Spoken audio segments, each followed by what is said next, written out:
सिया राम हरे। कुर्सी वाले भी गाएंगे, आप भी गाओ। बड़ी मुश्किल से कुर्सी मिलती है किसी को, बहुत ही मुश्किल से मारा। और मिल भी जाए ना तब भी डर बना रहता, कोनो छीन न ले जाए है? इसलिए राघव जी को धन्यवाद करिए। सिया राम हरे सिया, सिया राम हरे सिया, रघुनंदन राघव राम हरे सिया राम हरे सिया राम हरे।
भक्त वत्सल भगवान की, श्री बाके बिहारी लाल की। प्यार से कहेंगे राधे राधे, बोले तो नहीं, बोलेंगे राधे राधे, जोर से बोलेंगे और जोर से कहेंगे। अब आप कहेंगे क्या मिलेगा? अभी हम लोग आ रहे थे रास्ते में, एक जगह थोड़ा रास्ता डैमेज है। क्या भैया? डैमेज है। जैसे हुआ पहुंचे, भैया जी के मुख से राम राम, हमारे मुंह से सीताराम कहे। अब यही पार लगाएंगे, कहीं बीच में अटक गए तो क्या हुई? बड़ी मुसीबत। इसीलिए जितने भगत हैं वो हर क्षण राधे राधे राधे राधे कहते रहते। क्या लाभ मैया? बड़ा सुंदर लाभ। जब हम राधे राधे बोलते हैं तो भाव निकलता है राह दे राह दे राह दे। हे किशोरी जी, हे लाडली, हे श्यामा प्यारी, इस संसार सागर में आने के बाद पता नहीं चल रहा है किस ओर जाऊं किस छोर जाऊं। हे लाडली, कृपा करके मुझे मार्ग बताइए। इसीलिए जब समय मिले राधे राधे गा लिया करिए, कल्याण होगा हमारा आपका। बड़ा सुंदर संयोग आज कथा के द्वितीय दिवस में हम आप उपस्थित हुए हैं। कल हमने आपने सुना, क्या सुना पता है? इधर कल कथा कहाँ रुकी थी? नहीं याद है ना? होमवर्क करके नहीं आते हो? कल से करके आइएगा। आते ही पहले यही पूछेंगे होमवर्क कंप्लीट भया कि नहीं। और मैया आप लोग से पूछेंगे, इन लोग से नहीं पूछेंगे, आप लोग से। बिरादरी का मामला है, याद रखा करो। अरे कहाँ कहाँ लगी क्या नाम बड़ाई, राम न सकही नाम गुण गाए। कहाँ लगी? कलकत्ता यहीं पहुंची थी ना?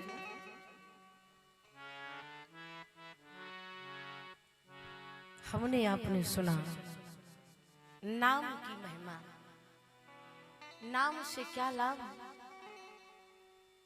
एक लाभ हो, भाय कुभाय अनख आलस हो। भाव से किसने जपा? बाबा शिव ने। कुभाय से श्री वाल्मीकि जी।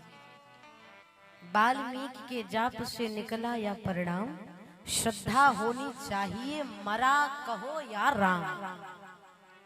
उल्टा जपो या सीधा बाबूजी कल्याण होगा।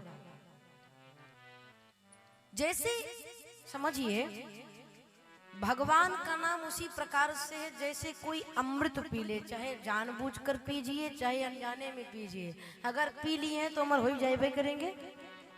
अब मुहूर्त देखकर पिए हैं कि चांदी के पात्र में पिए हैं कि पीतल के बर्तन में पिए हैं कि स्टील के बर्तन, कोई मतलब नहीं। आप अमृत पिए हैं ना, उसका लाभ आपको निश्चित मिलेगा। बस उसी प्रकार से भगवान का नाम है। बैठ कर गाइए, लेट कर गाइए, खड़े होकर गाइए, चलते गाइए, जैसे भी गाइए, और बड़ा लाभ।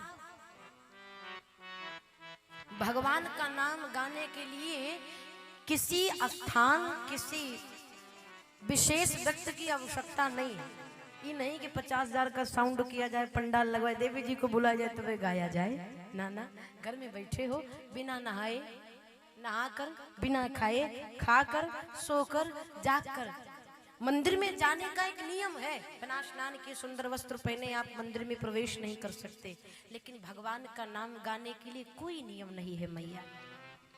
जहां रहिए, जिस हाल में रहिए, बस राम राम कहते रहिए, बड़ा लाभ मिलेगा। भगवान का नाम जिस तरीके से गाएंगे ये कभी विफल नहीं जाएगा, आपको अवश्य लाभ मिलेगा। अरे कहाँ हो कहाँ लगी नाम बड़ाई, राम न सकहीं नाम गुण गाए। कहाँ हो कहाँ लगी नाम की महिमा। टेबलेट कह दिया जाए तो दवाई, दवाई सब पर बराबर असर करती है, चाहे पढ़ा लिखा हो या चाहे गंवार हो।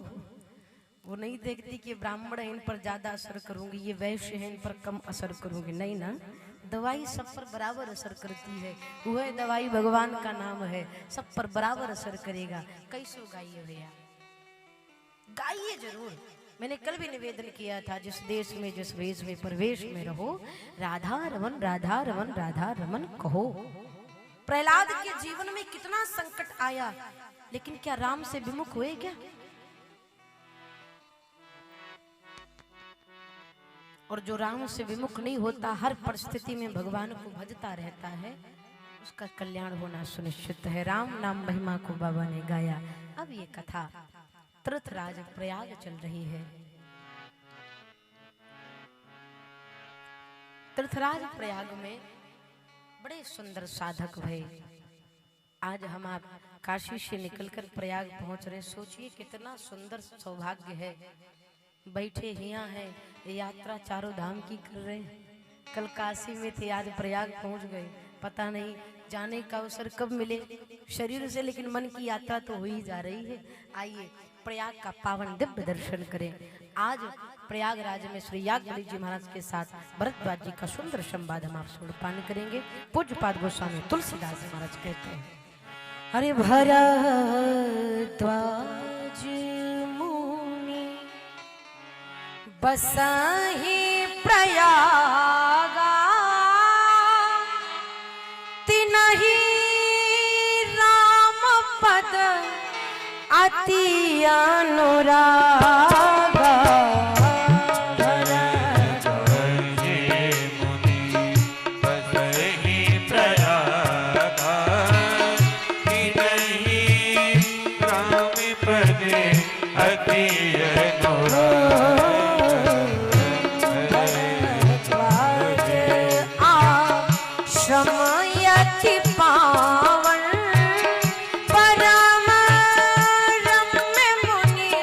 पर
सुनिएगा, बड़ा प्यारा प्रसंग। जितने ध्यान से सुनेंगे उतने ही आनंद आएगा। हो सकता है कुछ अच्छा मिल जाए आपको। तीर्थराज प्रयाग। भरद्वाज मुनि, एक भरद्वाज जी नाम के संत थे। कहाँ रहते थे? बसाही प्रयाग। स्वभाव तिनहि राम पद अति अनुराग। तीर्थराज प्रयाग में एक भरद्वाज जी नाम के संत थे, जिनके हृदय में राम जी के चरणों की में अनुराग नहीं हो, अति अनुराग, अति अनुराग, अगाध अनुराग था, प्रेम था राम जी के चरणों में। राम के चरणों के अनुरागी श्री भरद्वाज जी महाराज एक बार के बाद कुंभ जैसे लगता है प्रयाग में लगा, भारत के कोने कोने से संत पधारे, सबने संगम में स्नान किया, सब जाने लगे। उसी संत समुदाय में एक संत थे जिनका नाम है याज्ञवल्क्य जी। भरद्वाज जी ने बड़ा अनुनय विनय करके याज्ञवल्क्य जी महाराज को अपने आश्रम ले गए। आश्रम कैसा है? भरद्वाज आश्रम अति पावन, परम रम्य मुनि बर मन भावन। कैसा है? सुंदर है, दिव्य है, जिसका वर्णन करना संभव है। ये दिव्यता किस चीज की? क्या डेकोरेशन भया है? आश्रम क्यों सुंदर लग रहा है? वो भजन का प्रभाव है, तप का प्रभाव है। चाहे वो घर हो, बगीचा हो, वृक्ष हो, जहां पर भगवान का भजन होगा उस स्थान पर जो भगवान की भजन का प्रकाश होगा वो प्रकाशित हो जाएगा। वहां की सुंदरता बनाने की आवश्यकता नहीं। मैं अपना अनुभव बताऊं, जिनका घर सुंदर रहता हो तो ठीक है, टाइल्स लगा है बढ़िया भैया, वो दूसरी बात है। परंतु कई घरों में ऐसा भी सौभाग्य मिलता है कि जाते हैं तो जाने के बाद जब प्रवेश करते हैं तो ऐसा लगता है कहाँ आ गए। लेकिन जब आसन लगता है, जब ठाकुर जी विराजमान होते हैं, 2 दिन बाद अगर आप उस घर में दर्शन करिए तो आपको लगेगा कोई है। विशेषता मेरी नहीं, विशेषता मेरे प्रभु की है। ये जहां पर विराजमान, कमरा सूना तब तक लगता जब तक ठाकुर जी नहीं बैठते। जैसे विराजमान हो गए, अभी मेरी कथा राजस्थान में थी पितरपक्ष में भैया, तो जिस घर में मैं थी उस घर में जितने लोग थे प्रत्येक सदस्य सच्चा डेरा से जुड़े थे। हाँ, उसमें जो एक भैया थे वो बिहारी जी के बड़े भक्त थे, बाकी उनकी पत्नी, उनकी मैया, उनके पुत्र, उनकी बेटी सब डेरा वाले थे। भैया जी के लिए बिहारी जी के भक्त थे, सोहन नागपाल जी, बड़ा सुंदर भाव। तो जब मैं उनके घर में गई तो अब चूंकि उनका विश्वास कहीं और लगा है, किसी और धर्म से जुड़े, सनातन धर्म से कोई मतलब नहीं। प्रथम दिवस में गई तो मुझे स्वयं समझ में नहीं आया, अब क्या करेंगे भैया, 7 दिन कैसे बीते, स्वयं सोच रहे थे। लेकिन ऐसा प्रभाव, दूसरे दिन कहना नहीं पड़ा, ठाकुर जी की आरती में प्रसाद लेने के लिए आने लगे। और 4 दिन बाद उन्होंने स्वयं आकर के कहा कि दीदी जी, मेरी एक सहेली जब घर आई तो उसने कहा, अरे तुम्हारा घर तो मंदिर जैसे लग रहा है, तुम्हारा घर तो घर लग ही नहीं रहा है। हमने कहा बेटा इसमें मेरा कोई प्रभाव नहीं, ये ठाकुर जी के भजन का प्रभाव है। यद्यपि जिस भी स्थान पर आप बैठ करके भगवान का भजन करेंगे वो स्थान अपने आप रमणीय हो जाएगा, दिव्य हो जाएगा, सुंदर हो जाएगा, सुगंधित हो जाएगा। जैसे भरद्वाज जी का आश्रम है। जब याज्ञवल्क्य जी गए तो भरद्वाज जी ने श्रेष्ठ आसन दिया, आसन पर भरद्वाज जी ने याज्ञवल्क्य जी को विराजमान किया, चरणों में बैठे प्रणाम किया, षोडशोपचार से पूजन किया। पूजन करने के बाद, चरणों में प्रणाम करने के बाद अद्भुत प्रश्न किया। क्या प्रश्न किया? अरे राम कवाना प्रभु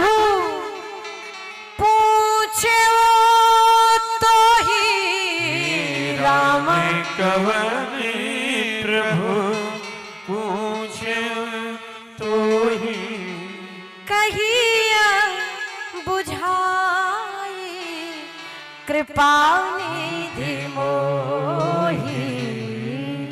प्रश्न क्या किया, ये राम कौन है?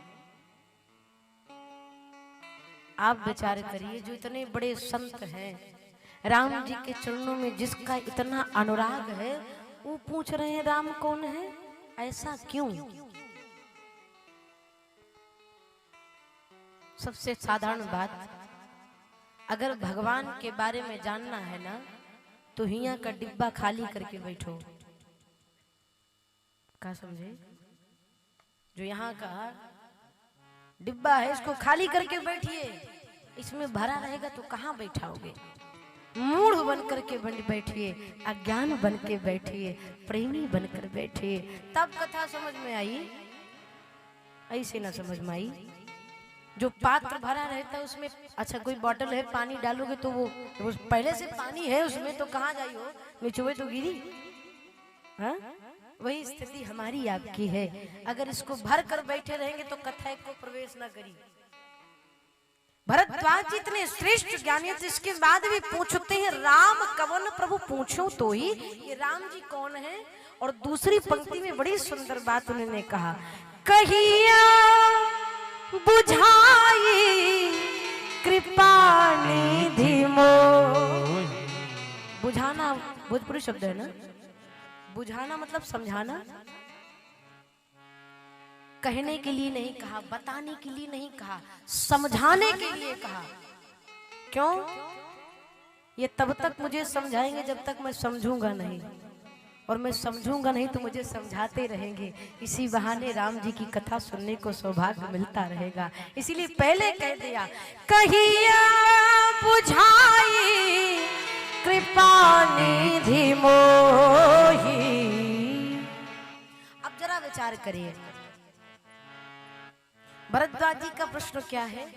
भरद्वाज जी कहते हैं कि मैं समझ नहीं पा रहा हूं कि राम कौन है। एक राम को मैं जानता हूं, चक्रवर्ती सम्राट महाराज दशरथ के पुत्र राम भय, जिनका विवाह सीता जी के साथ भया। रावण ने हरण किया, लंकापति रावण को मार करके लंका पर विजय प्राप्त करके अयोध्या के राजा बने। वो तो राजकुमार है। क्या वही ब्रह्म है? क्या वही राम है? या फिर जिनको भगवान शिव भजते हैं वो राम? ये दोनों राम एक हैं या फिर अलग अलग हैं? कृपा करके मुझे बताइए। अब एक प्रश्न यहाँ पर उठता है कि अगर भरद्वाज जी ज्ञानी थे तो संशय क्यों प्रकट किए? ये तो संशय भया ना कि राम कौन है। संशय क्यों? संशय इसलिए क्योंकि भरद्वाज जी संत जो हैं वो त्रिकालदर्शी होते। मानो भरद्वाज जी को पता था कि कलयुग में लोग ये कहेंगे, ये कौन राम है वो जो पत्नी के वियोग में इतना रो रहे हैं? ये कौन राम है जिनको पता नहीं कि इनकी पत्नी कहाँ है? कहीं संशय करने का नाटक तो नहीं कर रहे हैं, लीला तो नहीं कर रहे हैं? कौन सा संशय? वही संशय जो मैया सती ने किया। वही संशय श्री भरद्वाज जी महाराज प्रकट करके याज्ञवल्क्य जी महाराज से जानना चाहते हैं कि राम है कौन। जैसे उदाहरण में समझिए, बच्चा छोटा होता है तो माँ अपने बच्चे की हाथ पकड़कर चलना सिखाती है। बच्चा जब चलने लगता है तो माँ कहती बेटा आगे बढ़ो, आगे बढ़ो और आगे चलो और आगे चलो। जब बेटा आगे चलने लगता है बच्चा, तो माँ अपने कदम को पीछे करने लगती है। क्या उसको पता नहीं है कि इसके आगे आगे चलना है, पीछे नहीं जाना है? उसको पता है ना कि आगे चलना है, पीछे नहीं जाना है, लेकिन वो पीछे जाने का नाटक करती है। समझ रहे हैं आप? ठीक वही स्थिति भरद्वाज जी महाराज की है। केवल और केवल ये क्रिया कर रहे हैं कि संशय करने का नाटक कर रहे हैं। अगर ये संशय आज नहीं दूर होगा तो कलयुग में लोगों का भ्रम बहुत तगड़ा हो जाएगा। नवयुवक समझ नहीं पाएंगे क्या करना है, कैसे करना, राम है कौन। इसलिए कहते हैं कृपा करके मुझे बताइए, कहिया बुझाई कृपा निधि मोहि। कृपा करके मुझे बताइए ये राम है कौन? शिव जी और दशरथ जी के पुत्र दोनों राम एक हैं या फिर अलग अलग हैं? जैसे इतना सुना भरद्वाज जी प्रसन्न हो गए, मुस्कुराए। याज्ञवल्क्य जी मुस्कुराए, भरद्वाज जी से कहा, भरद्वाज जी हम आपकी चतुराई को समझ गए। कौन सी चतुराई महाराज? अरे यही चतुराई, आप सब कुछ जानने के बाद भी पूछ रहे हैं, मूढ़ बनकर बैठे हैं, अज्ञानी बनकर बैठे हैं। इसका अर्थ एक है कि आप राम जी की कथा सुनना चाहते हैं, अवश्य सुनाऊंगा, लेकिन उससे पहले एक बीच का प्रसंग है, सुनते चलिए। तब श्री याज्ञवल्क्य जी महाराज कहते हैं, जो प्रश्न आपने मुझसे किया,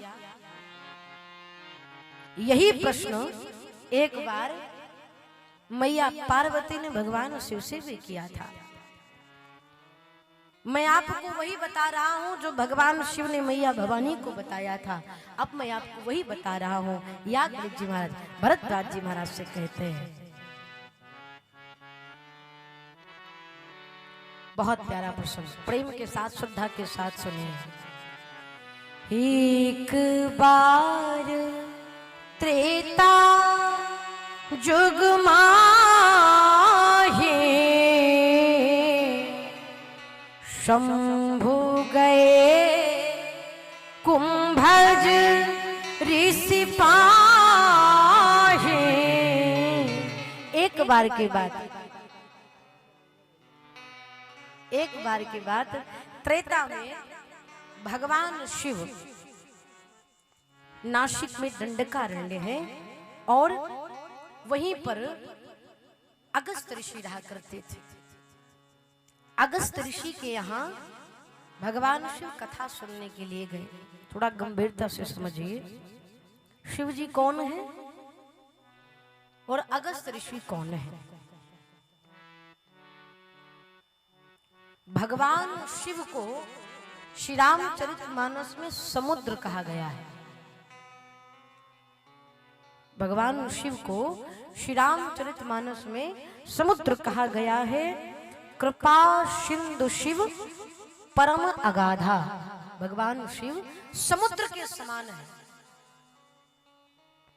और अगस्त ऋषि कौन है? इनका जन्म घड़े से भया। घड़े से भया तो किसी ने कहा कि भगवान शिव समुद्र के समान है। इतनी विशालता होने के बाद भी समुद्र घड़े के पास कथा सुनने के लिए आया है। ये थोड़ा विचित्र नहीं हो गया? एक समुद्र घड़े के पास राम जी की कथा सुनने के लिए आया है, क्यों? भगवान शिव मुस्कुरा कर कहते हैं, भैया ये वही घड़ा है जो पूरे समुद्र को पी गया था। ये वही घड़ा है जिसके पास मैं आया हूं जो पूरे समुद्र को पी गया था। आज मैं उसी घड़े के पास राम कथा सुनने के लिए आया हूं। फिर किसी ने प्रश्न कर दिया भगवान शिव से कि आप कैलाश पर्वत से इतना ऊपर से नीचे उतर करके राम जी की कथा सुनने के लिए आए, क्यों? हम आप अपने घर से चलकर नहीं आ पाते, बाबा शिव कैलाश पर्वत छोड़कर चले आए। इतना दिव्य धाम है भगवती माता रानी का, अलौकिक रूप है, अलौकिक शक्ति है। लेकिन हम आप साल भर में शायद इंतजार करते होंगे जब यज्ञ हुई तब माइक दर्शन हुई। अच्छा, यहाँ पर कितने लोग हैं जो प्रतिदिन माता रानी का दर्शन करने के लिए आते हैं? कोई ऐसा है? मैया एक, अच्छा ठीक, बहुत सुंदर, बहुत सुंदर मैया। अच्छा, कितनी है जो महीने में एक बार आती? 2 3 4, बहुत सुंदर, बहुत सुंदर। बाबूजी लोग में कोई नहीं है? हमारे बाबूजी आते हैं, आए हैं, क्या बात, बहुत सुंदर। एक बात आपको निवेदन करूं, कहा जाता है कि गंगा के तट पर रहने वाले व्यक्ति को गंगा मैया की अहमियत नहीं पता होती, यही सत्य है क्या? अगर आप लोग इतने निकट हैं तो माता, देखिए भगवान की प्रतिष्ठा तब बढ़ती है जब भक्त का आवागमन होता है। यदि भक्त नहीं होंगे भगवान कहाँ होगा और तेरी मेरी समस्या का समाधान कहाँ होगा? भगवान की महिमा तभी है जब भगत हैं। कोई कितना भी सुंदर मंदिर हो, अगर उस पट को बंद कर दिया जाए, उसमें जाले लग जाए, कितनो शक्ति हो, तो लोग कहेंगे पुराना मंदिर है लेकिन कोई आता जाता नहीं है। और इसका भी प्रचार प्रसार हम ही आप करेंगे। झूठा ही किसी से जाकर कह दीजिए भैया हम गए थे माता रानी से मांगे, एक को हफ्ता नहीं बीता हमारे गाय बचिया बच्चा करेगा। अरे भगवान देखो, फिर रोज नारियल लेकर एक एक लोग आते रहेंगे, इनकी सुनी है मैया मतलब मेरी भी सुनेंगी। और हम तो कहते हैं मांगने के लिए नहीं, कुछ पाने के लिए नहीं, मन की शांति हेतु आया जाए। जब समय मिले दिन दोपहर सांझ को जब समय मिले आइए माता रानी के चरणों में प्रणाम करिए। भगवान शिव से किसी ने पूछा आप कैलाश पर्वत से नीचे उतर आए राम जी की कथा सुनने के लिए। नीचे उतरना मतलब जन्म लेना, भाई स्वर्ग से कैलाश से मृत्युलोक में आना मतलब जन्म लेना। भगवान शिव ने कहा सीधी सी बात है, दुनिया के लोग हर किसी का जन्म होता है इस मृत्युलोक पर, परंतु अंतर होता है। दुनिया के लोग जब इस संसार में जन्म लेते हैं तो केवल और केवल आसक्ति के लिए, क्योंकि उनकी आसक्ति बहुत तीव्र होती है अपने परिवार में, इसलिए उनका दूसरा जन्म हो जाता है। भगवान शिव कहते हैं जीव जन्म लेता है आसक्ति के लिए, और मैं कैलाश पर्वत से नीचे उतर करके आया भगवान की भक्ति के लिए। ये मैं भगवान की भक्ति करने के लिए आया हूँ। भगवान शिव अगस्त्य ऋषि के पास गए, और जब गए तो अकेले नहीं जा रहे हैं। कौन जा रहा है? संग सती जग जननी भवानी, पूजे ऋषि अखिलेश्वर जाने। अगस्त्य ऋषि के यहाँ जब बाबा शिव कथा सुनने के लिए जाने लगे तो अकेले नहीं गए, फिर संग सती जग जननी भवानी, भगवान शिव के साथ भगवान शिव की अर्धांगिनी मैया सती गई। और जब सती गई तो सती की उपाधि कैसे दिया? जग जननी भवानी, जगत जननी जगदम्बा कहकर के माँ को संबोधित किया। भगवान शिव के नाम के सामने कोई उपाधि नहीं। क्यों? वैसे तो प्रशंसा हर किसी को प्रिय है, लेकिन हमारी माताओं को कुछ ज्यादा ही प्रिय है। कितनों गुस्सा में रहें, कितनों क्रोध में रहें, कभी ट्राई कर लीजिएगा। कहीं से आइए भैया, खूब गुस्से में रहिए, भाभी खूब गुस्से में रहें, आप समझ लीजिए कि बहुत गुस्से में हैं। अब क्या किया जाए? एक काम हो, जैसे सामने आए मुस्कुरा करके द्वार बड़ी सुंदर लग रही है शीतल, अच्छा ठीक है चाय पियेंगे क्या? तुरंत पूछा जाएगा। प्रशंसा वैसे हर किसी को प्रिय है, हमको आपको सबको। जैसे भगवान शिव मैया के साथ अगस्त्य ऋषि के आश्रम में पहुंचे, अगस्त्य ऋषि ने शिव जी को देख करके प्रसन्न हो गए। भगवान को देखने के बाद कौन प्रसन्न नहीं होगा? जैसे ही महात्मा जी ने शिव जी को देखा और देखते ही चरणों में सबसे पहले प्रणाम किया। क्या समझ करके? पूजे ऋषि अखिलेश्वर जाने। भगवान शिव को अखिलेश्वर समझ करके उनके चरणों में प्रणाम किया।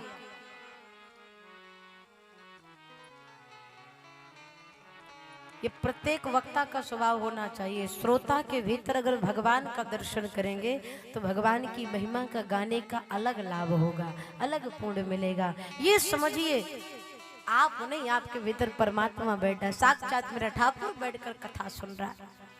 ऐसा समझ करके हम कथा गाएंगे।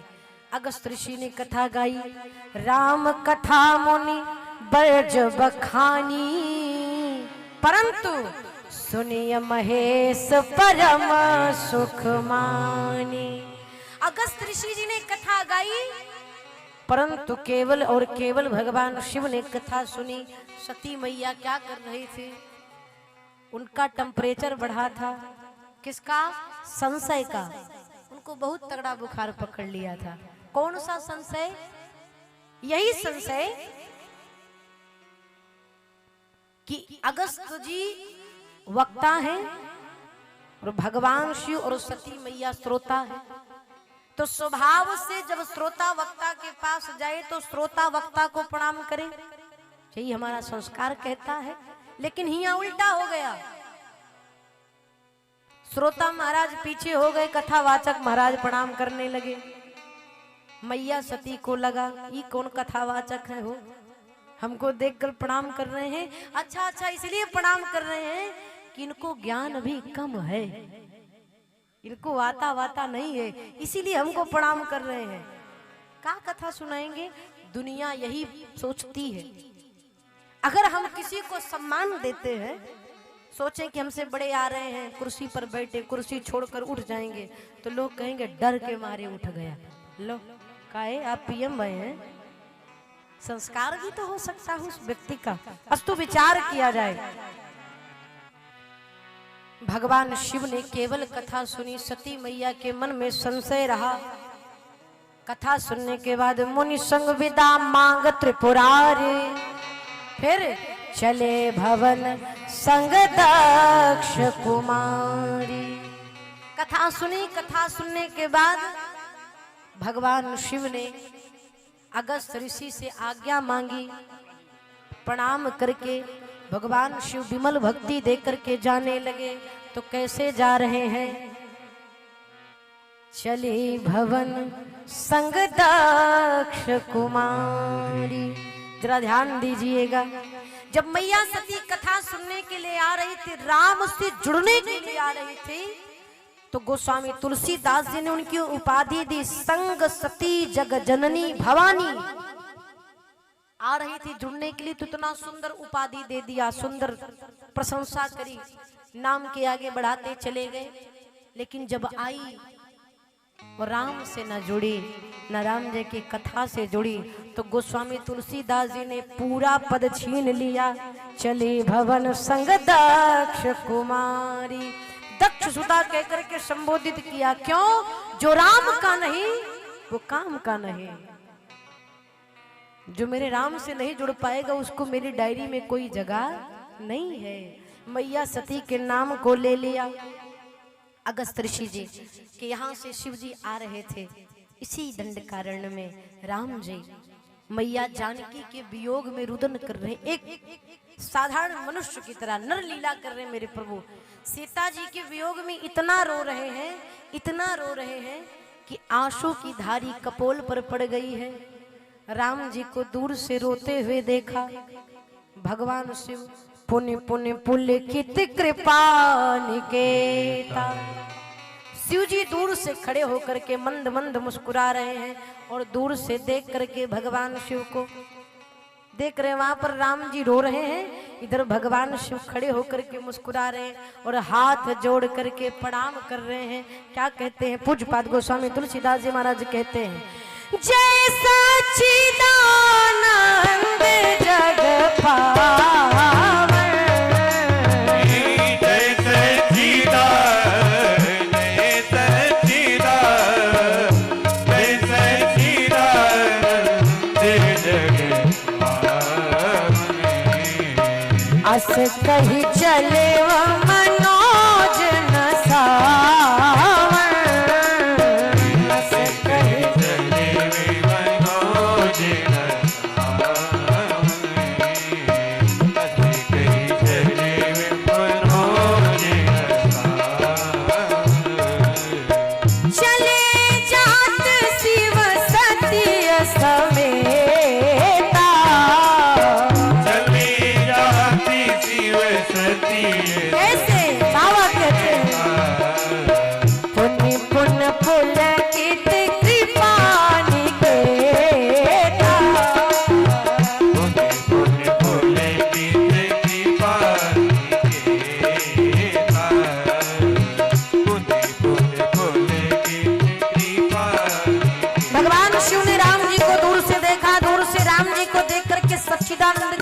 प्रणाम किया। बगल में खड़ी थी उनकी अर्धांगिनी मैया सती। मैया सती के मन में संशय होने लगा। संशय का जो बुखार था थोड़ा और बढ़ा। काहे? शंकर जगत बंद जगदीशा, शंकर बंद जगदीश, हो सुर नर मुनि सब नावत सीसा, सुर नर मुनि सब नावत सीसा।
से समझिए।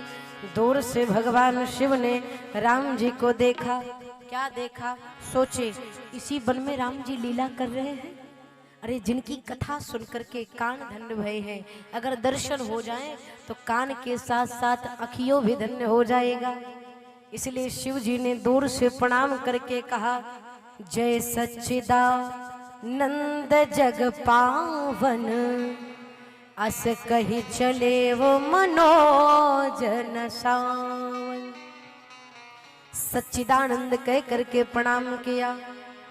चले जात शिव सती समेता, कैसे? पुण्य पुण्य पुलकित कृपा निकेता।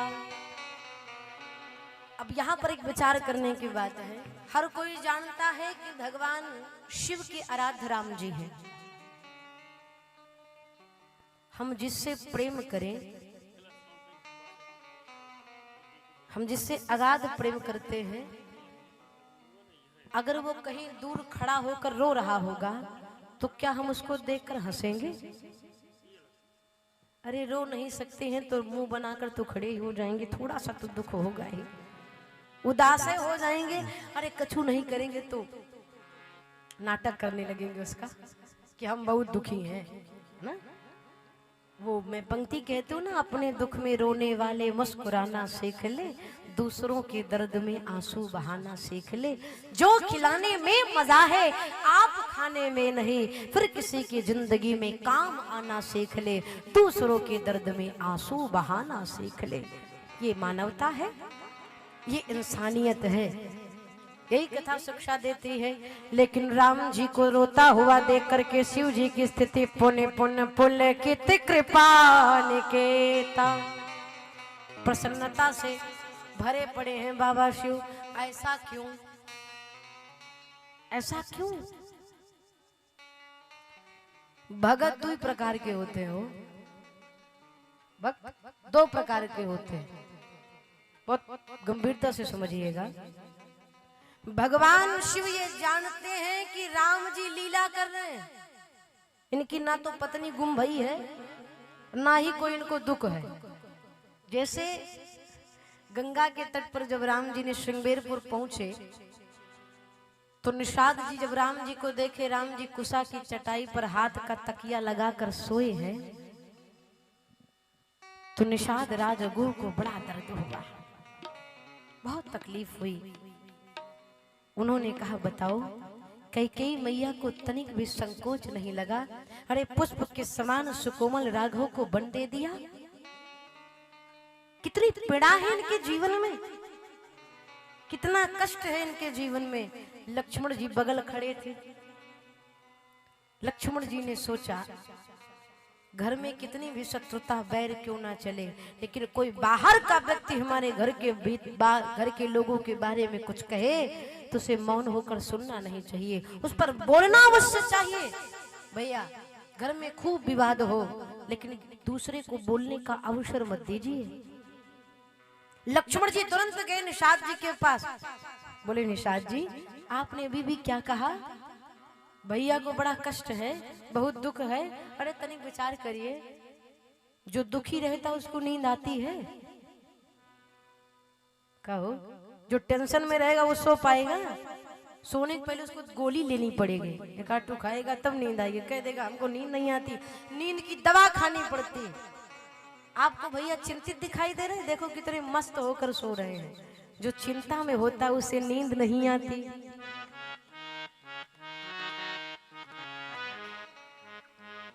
क्यों? इस संसार में, संसार के जितने लोग हैं मोह की रात्रि में सोए हुए हैं। हम आप रात में सोए हैं, सपना देख रहे हैं, कहो हेलीकॉप्टर पर बैठे उड़ान भरने वाली है। जैसे प्लेन उड़ने ही वाली थी तब तक माता जी ने आकर जगा, जल्दी उठ 7 बज गए। आंख खुली तब पता चला ओह हम तो चारपाई पर लेटे हैं। प्लेन भी गायब और उड़ान भी गायब। वही हाल इंसान का है। मेरे प्रभु निश्चिंत होकर सो रहे हैं क्योंकि प्रपंचों से बहुत दूर हैं। कथा आगे बहुत सुंदर है, सुनेंगे हम आप जब इसका प्रसंग आएगा तो यहाँ पर जो लक्ष्मण जी ने उपदेश दिया है इसको श्री रामचरितमानस में लक्ष्मण गीता कहा जाता है। बड़ा दिव्य उपदेश दिया है लक्ष्मण जी ने। निवेदन बहुत गंभीरता से समझिए। भगवान शिव जान रहे हैं कि राम जी लीला कर रहे हैं, इसलिए उनके मन में दुख नहीं है।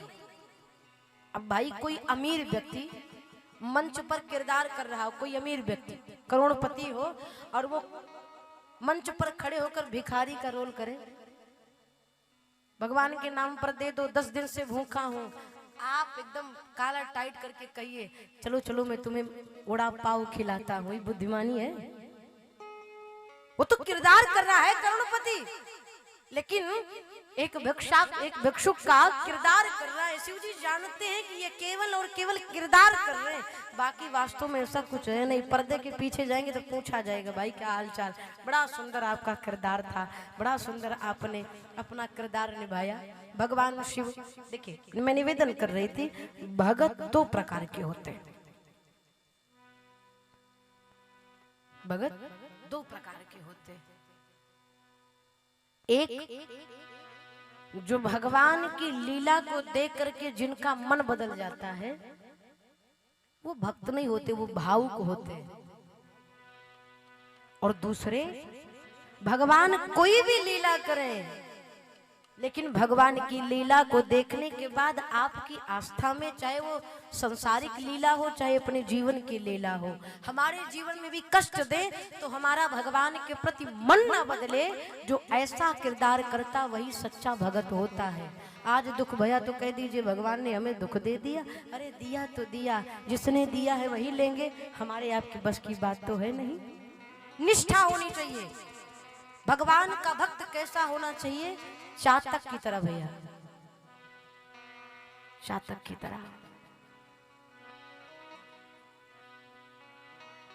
किसी एक व्यक्ति ने बाण मार दिया, चातक जा करके घायल होकर के गंगा जी में गिर गया, लेकिन जब गंगा जल में गिरा तो अपना मुख ऊपर कर लिया।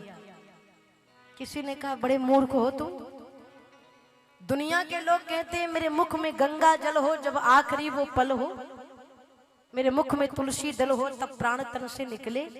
दुनिया मरने से पहले गंगा जल की अपेक्षा करती है, और तुम कितने मूर्ख हो कि प्राण कंठ को आ गए हैं, गंगा जी में हो, इसके बाद भी तुम अपना मुख ऊपर किए हो। तुमसे बड़ा मूर्ख कौन होगा?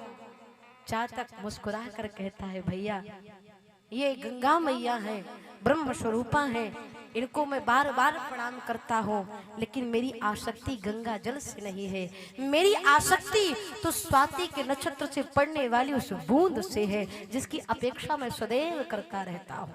इस स्थिति में मुझे वही बूंद चाहिए। भगवान का भक्त चातक के समान होना चाहिए। हर परिस्थिति में भगवान के प्रति आपका मन न बदले, सुख हो या दुख हो, हर परिस्थिति में मुस्कुरा करके भगवान से कहिए तेरे फूलों से भी प्यार, तेरे कांटों से भी प्यार, तू जो भी देना चाहे दे दे, मेरे करतार फूलों से भी प्यार, तेरे कांटों से भी, और तेरी मर्जी में विधाता कोई छुपा बड़ा राज, तेरी मर्जी में विधाता भजन है मेरी, छुपा बड़ा राज। दुनिया चाहे हमसे रूठे तू ना हो ना नाराज, दुनिया चाहे मुझसे रूठे तू ना हो नाराज। हो जो तुझे बंधन है बार बार, तुझे बंधन है बार बार, तुझे बंधन है बार बार, तो जो भी देना चाहे दे दे, मेरे करतार फूलों से भी प्यार, तेरे कांटों से हो, तेरे फूलों से भी प्यार, कांटों से भी भक्त ऐसा होना चाहिए जो हर परिस्थिति में मुस्कुरा करके भगवान को धन्यवाद कहे। धन्यवाद निर्विवाद राम राम कहिए, जाहि विधि राखे राम वाही विधि रहिए। सीताराम सीताराम सीताराम कहिए, जाहि विधि राखे वही विधि रहिए। मुख में हो राम नाम, राम सेवा हाथ में। मुख में हो राम नाम, राम सेवा हाथ में। तू अकेला नहीं प्यारे राम जी तेरे साथ में। तू अकेला नहीं प्यारे राम तेरे साथ में। तू अकेला नहीं प्यारे राम तेरे साथ में।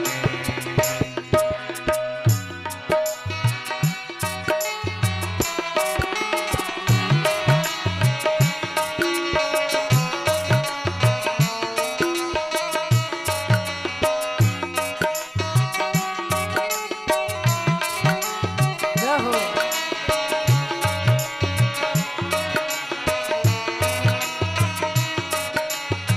जिंदगी की डोर सौंप हाथ दीनानाथ के। जिंदगी की डोर सौंप हाथ दीनानाथ के। महलों में राखे चाहे झोपड़ी का वास दे। महलों में राखे चाहे झोपड़ी एक का बार। वास दे।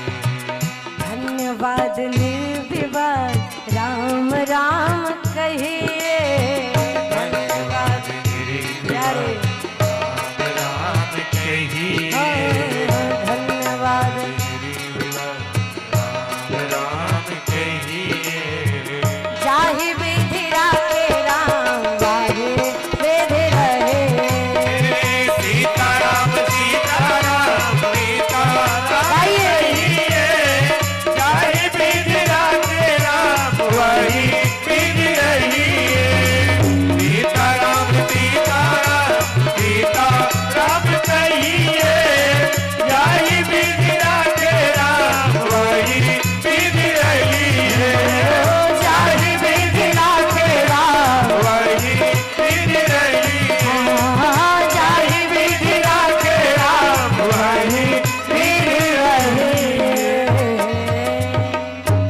हर क्षण भगवान को धन्यवाद करिए। ऐसी परिस्थिति में भी धन्यवाद करिए। धन्यवाद निर्विवाद राम राम कहिए। जाहि विधि राखे राम।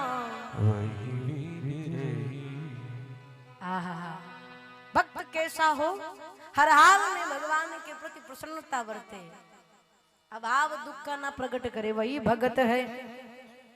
मैया सती के मन में संशय भया। मैया सती सोचने लगी ई कौन भगवान है हो, पत्नी के वियोग में इतना रो रहे हैं। एक राजा के पुत्र को भगवान शिव सच्चिदानंद कहकर प्रणाम कर रहे हैं।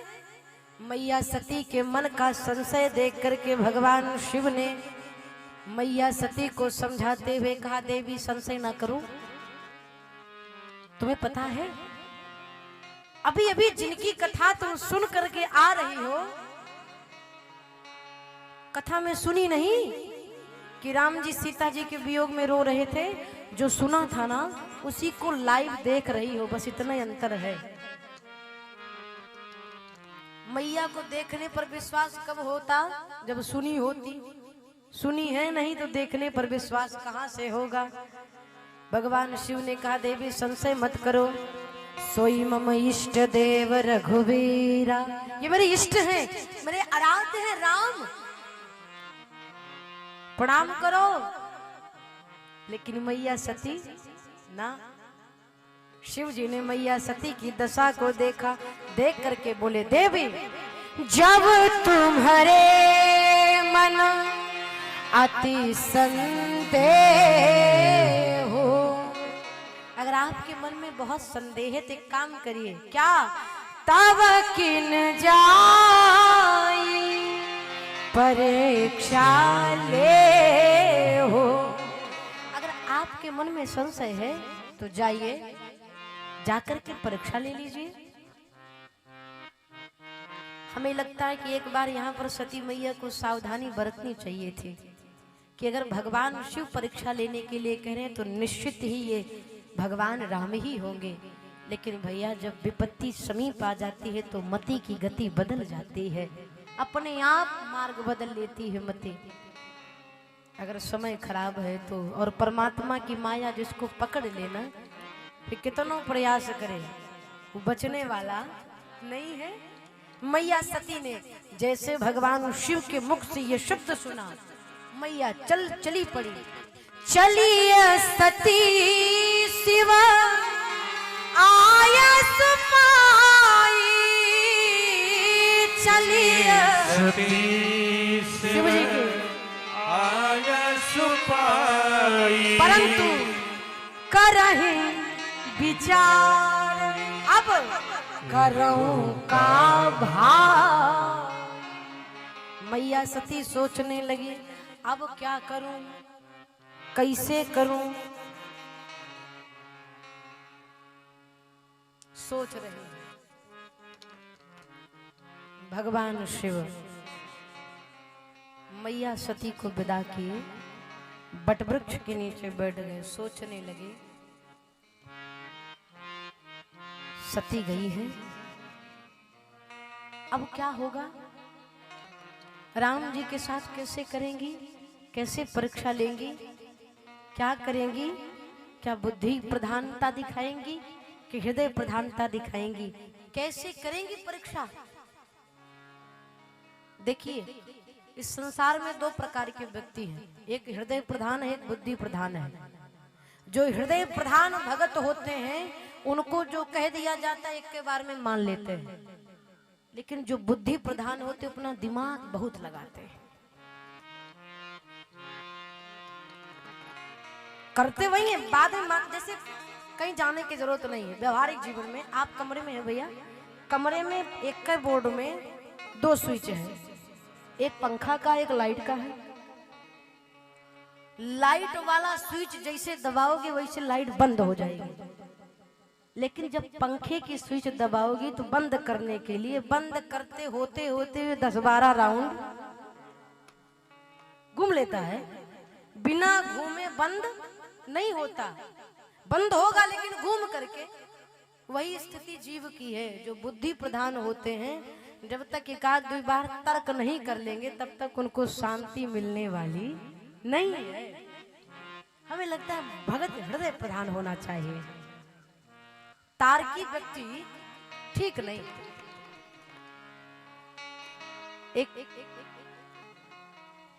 एक व्यक्ति अपने मित्र के साथ जा रहा था, थोड़ा आवेशी था, क्रोधी स्वभाव का था, जा रहा था तो शायद विवाद हो गया दोनों मित्र में। तो एक ने कहा भी एक थप्पड़ ऐसा खींच के मारूंगा ना कि तुम्हारे 32 दांत नीचे गिर जाएंगे। ये कहा एक थप्पड़ मारूंगा तो 32 दांत नीचे गिर जाएंगे। तो दूसरा और क्रोधी का था, उसने कहा मेरा दिमाग मत खराब करो, अगर मैंने तुम्हें एक मुक्का मार दिया ना तो तुम्हारे 64 दांत नीचे गिर जाएंगे।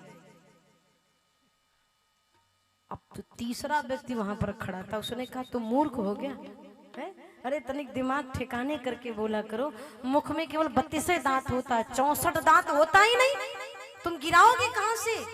तो उस व्यक्ति ने कहा हमें पता था तुम बोलोगे जरूर, इसलिए 32 इसके और 32 तुम्हारे, पूरे मिलाकर दोनों को गिरेगा, तुम बिना बोले रह नहीं पाओगे।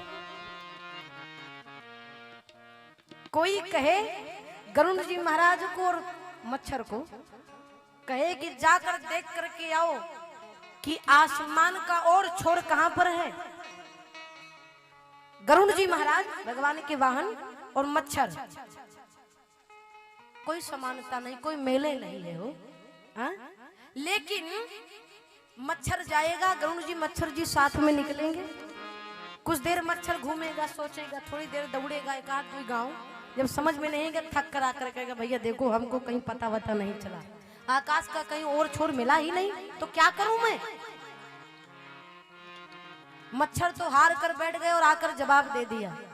लेकिन गरुड़ जी महाराज को अपने बल पर अभिमान है, बिना दौड़े 2-4 घंटा बाद जब लौट करके आएंगे तो उनका भी जवाब यही रहेगा कि आसमान का कोई और छोर नहीं मिला, लेकिन बिना दौड़े बताने वाले नहीं है। ई का है हो, ई बुद्धि प्रधान है। मैया सती मानेंगी कब? जब ठोकर खाएंगी तब। मैया सती चल दी और विचार कर रही हैं, अरे चलिए सती शिव आया सुपाई, परंतु करही विचार करो का भाई। चलिए सती आए सुभाई, करही विचार करो का भाई। इधर भगवान शिव बैठ गए बट वृक्ष के नीचे। अब क्या होगा, कैसे होगा, क्या सती व्यवहार करेंगी राम जी के साथ में?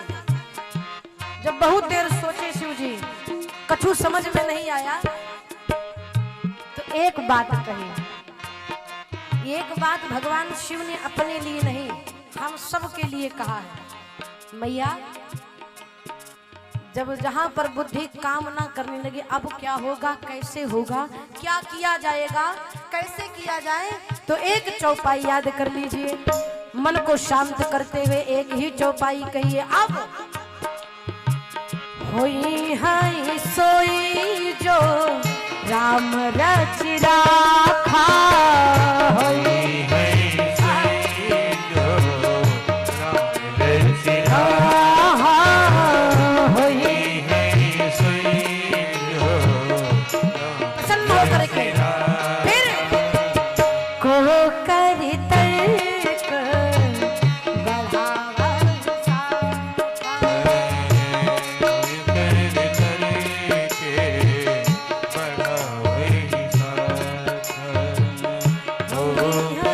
सोई जो राम रच राखा, को करी तर्क बढ़ावा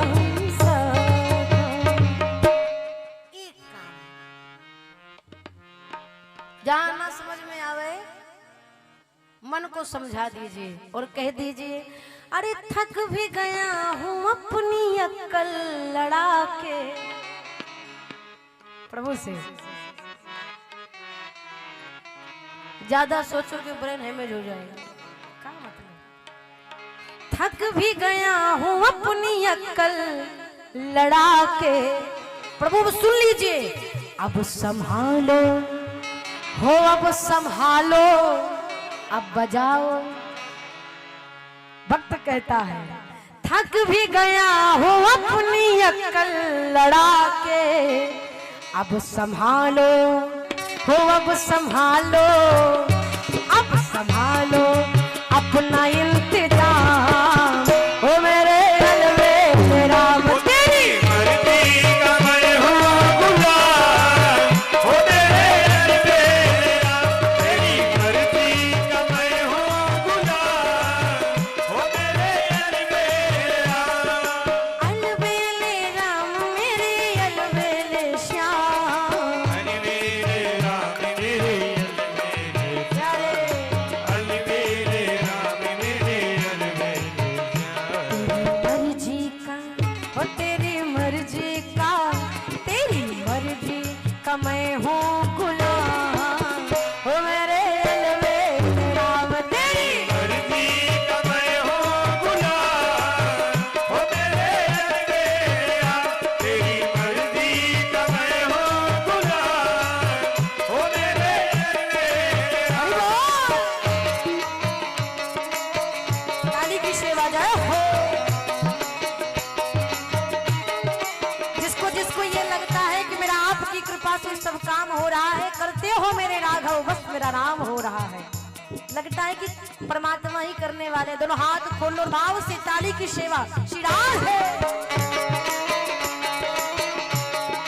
जय हो।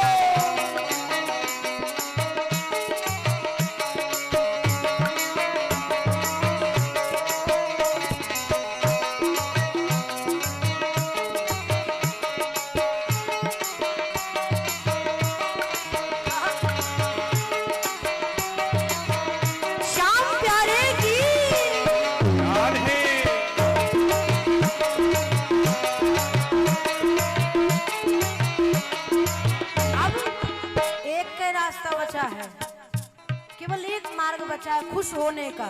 क्या?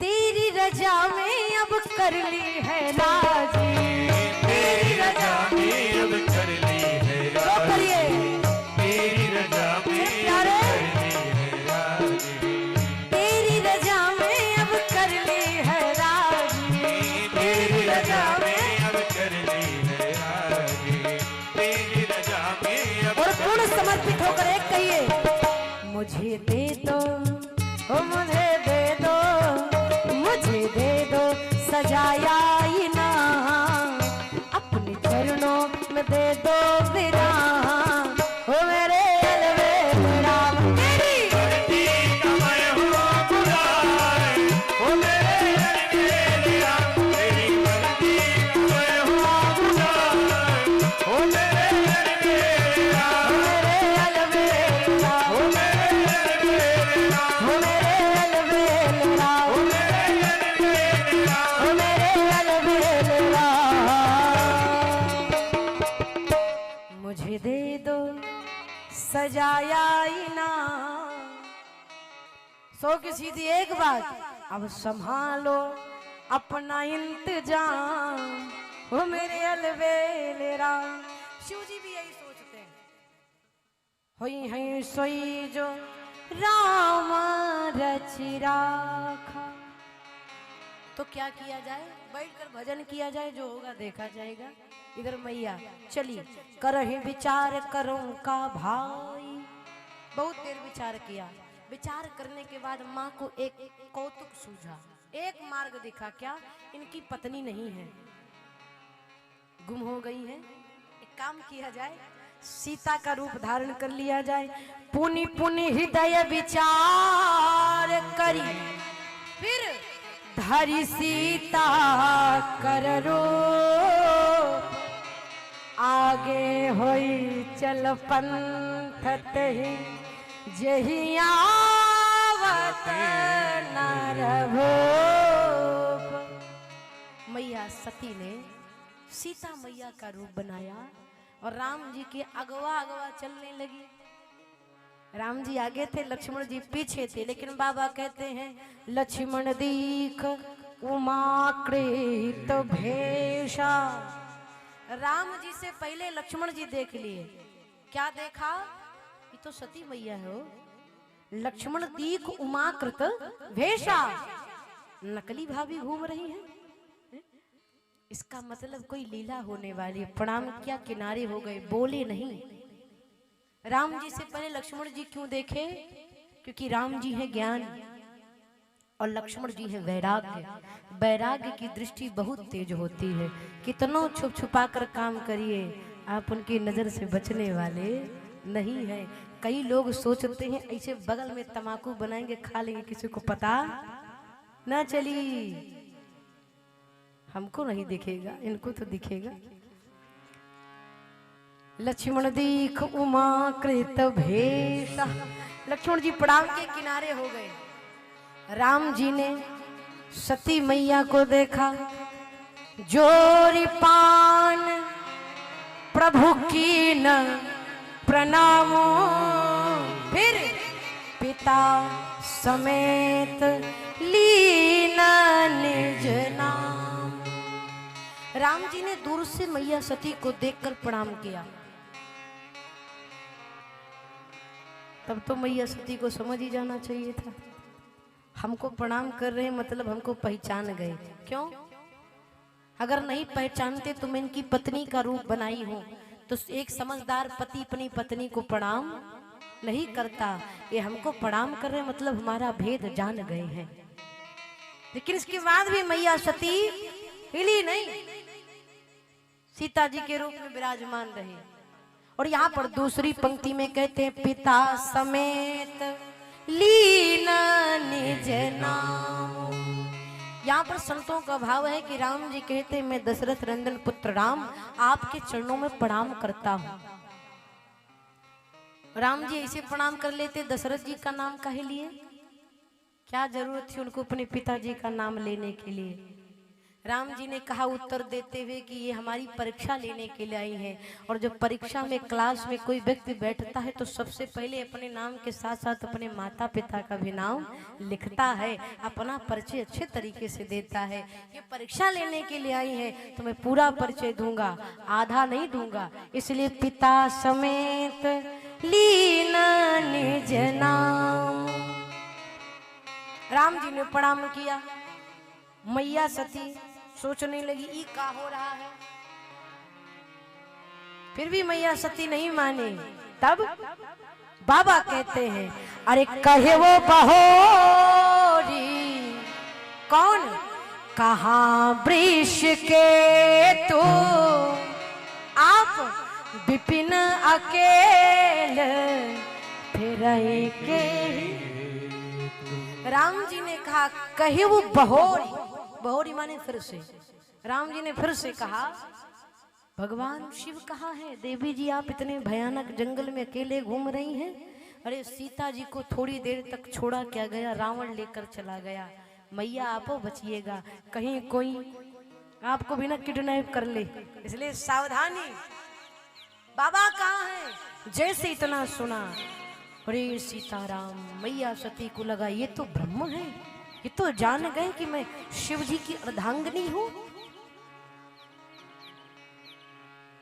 सोच नहीं पा रही है क्या करूं। जब राम जी ने प्रणाम किया तो सोची जाकर शिव जी से बता दूंगी, अरे जिसको आप प्रणाम कर रहे थे ना वो मुझे प्रणाम कर रहे थे। लेकिन यहाँ तो सब उल्टा हो गया, भेद जान गए, अब क्या करूं। भगवान शिव से मिलने के लिए जाने लगी। मार्ग में राम जी ने अपने निज रूप का दर्शन कराया। जब भगवान का रूप देखने लगे तो मैया सती ने अपने दोनों नेत्र बंद कर लिया। क्यों? उनको लगा कि मैं छवि न देखूं।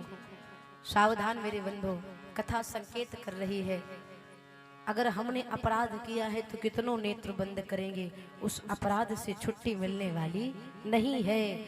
नेत्र बंद करने के बाद सूर्यास्त कभी नहीं होता है। सूर्य अपने पूर्ण रूप में रहेगा, चाहे आप आंख खोले रहिए या फिर बंद करे रहिए, आपके नेत्र बंद करने से कोई प्रभाव पड़ने वाला नहीं है। मैया सती ने नेत्र बंद किया। भगवान सोचने लगी अब क्या करूं, कैसे करूं, विचार करते हुए जा रही। इधर किसी ने पूछा, मन में संशय तो होगा ही कि राम जी ने पहचाना कैसे कि ये सीता नहीं है। अरे सीधी सी बात है हो, जीवन में किसी का स्वभाव लेना आसान है, किसी का स्वरूप लेना आसान है। आप सांवरे रंग के हैं, गोर बनना बहुत आसान है। फेशियल करवाइए ब्यूटी पार्लर में जाकर, आप गोरे हो जाएंगे। स्वरूप लेना आसान है मैया, लेकिन किसी का स्वभाव लेना बड़ा कठिन है। और मैया सती ने केवल सीता मैया का स्वरूप ही लिया, स्वभाव तो ले ही नहीं पाई। क्यों?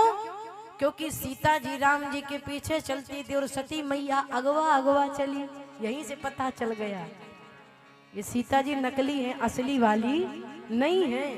और दूसरी चीज, स्त्री का कर्तव्य है, प्रत्येक नारी का ये धर्म है कि वो अपने पति के पीछे ही उनकी शोभा बढ़ती है, आगे चलने पर शोभा नहीं बढ़ेगी। आप कितनों अच्छी हैं मैया, आप गाड़ी चलाइए, पति महोदय पीछे सिकुड़े बैठे रहे, अच्छा लगी हो हैं? मर्यादा स्त्री की किस्में है पति के पीछे चलने में, इसमें आपके अपमान की, आपके मान की क्षति नहीं होगी, आपका सम्मान बढ़ेगा। अस्तु मैया सती जाने लगी। गई, जैसे भगवान शिव के पास पहुंची, भगवान शिव ने मुस्कुरा करके पूछा, हंसी पूछी कुशलात। हंस करके भगवान शिव ने कहा कैसी हो देवी? सती मैया ने कहा अभी अभी गई हूं, लौट कर रही हूं, तो आप मुझसे हमारा कुशल क्षेम पूछ रहे हैं, क्यों? शिव जी ने कहा भाई कोई बीमार है तो उससे हाल चाल पूछा ही जाएगा। सती ने कहा हमको क्या भया है, हम कहाँ बीमार हैं? शिव जी ने कहा आपको बुखार चढ़ा है। किसका? संशय का। भगवान शिव पुनः कहते हैं लीन परीक्षा कवान विधि, अब कहा सत्य सब बात। किस प्रकार से आपने परीक्षा ली? सत्य कहिएगा, झूठ मत बोलिएगा। यहां पर सावधानी से समझिए, भगवान शिव ने ये नहीं पूछा कि परीक्षा लिया कि नहीं लिया। अब लेने गई है तो जाहिर सी बात है बिना लिए लौटेंगी नहीं। किस प्रकार से लिया ये बताओ। बोलना चाहती है तो मैया सत्य, लेकिन प्रभु की माया बुला रही है। सती मैया कहते हैं, प्रभु कछु ना परीक्षा लीन गोसाए, फिर कीन प्रणाम बिल्कुल तुम्हारी अनाई। मैंने कोई परीक्षा नहीं ली प्रभु, गई और आपके जैसे प्रणाम करके लौट आई। अंतर था, आप दूर से प्रणाम किए थे, हम तनिक निकट जाकर के। शिव जी सोचने लगे, जहां तक मैं जानता हूं देवी जी इतनी सीधी नहीं है। 2 घंटा से समझा रहा था तब तो प्रणाम की नहीं। रहिया में कौन गुरु मिल गया हो? ऐसी कौन पाठ पढ़ा दिया कि प्रणाम करके लौट आई?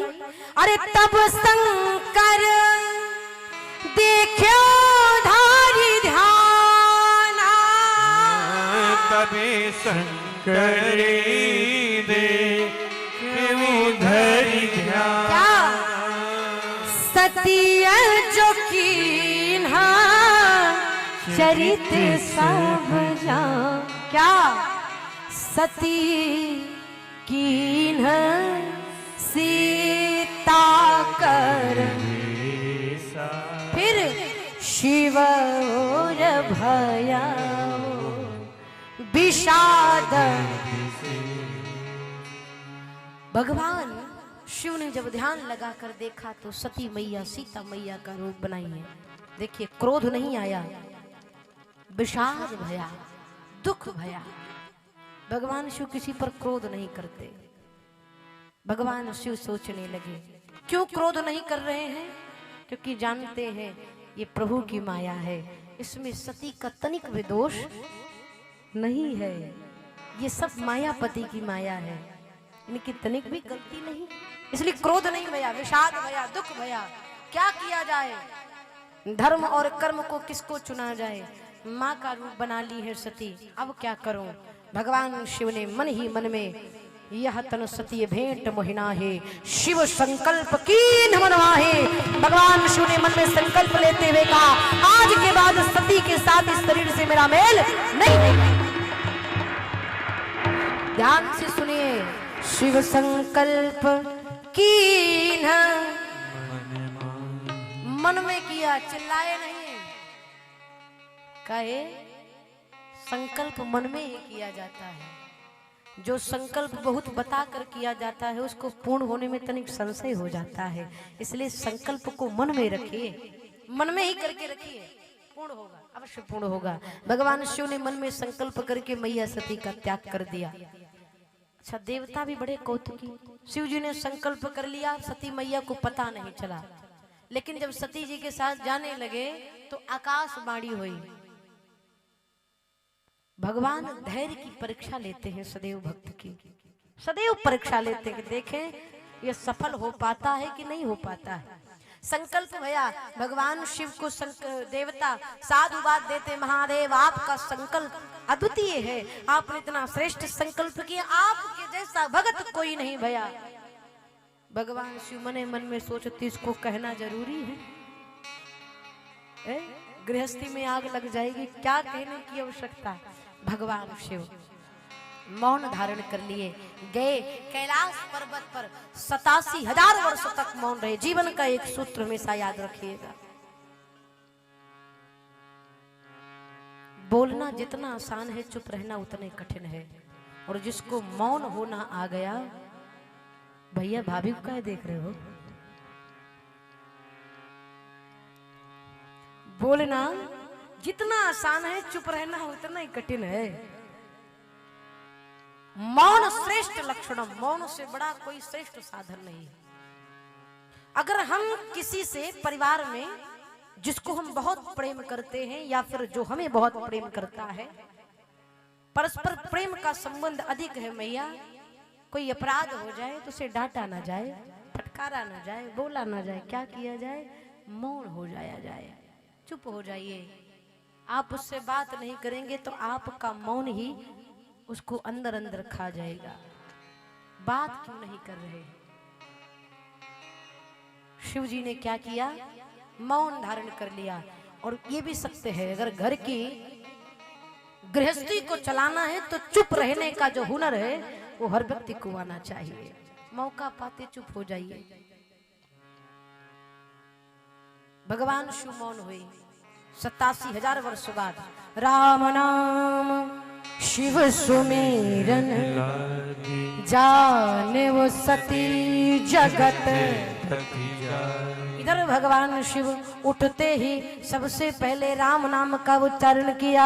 हरे रामा राम राम सीता राम राम राम।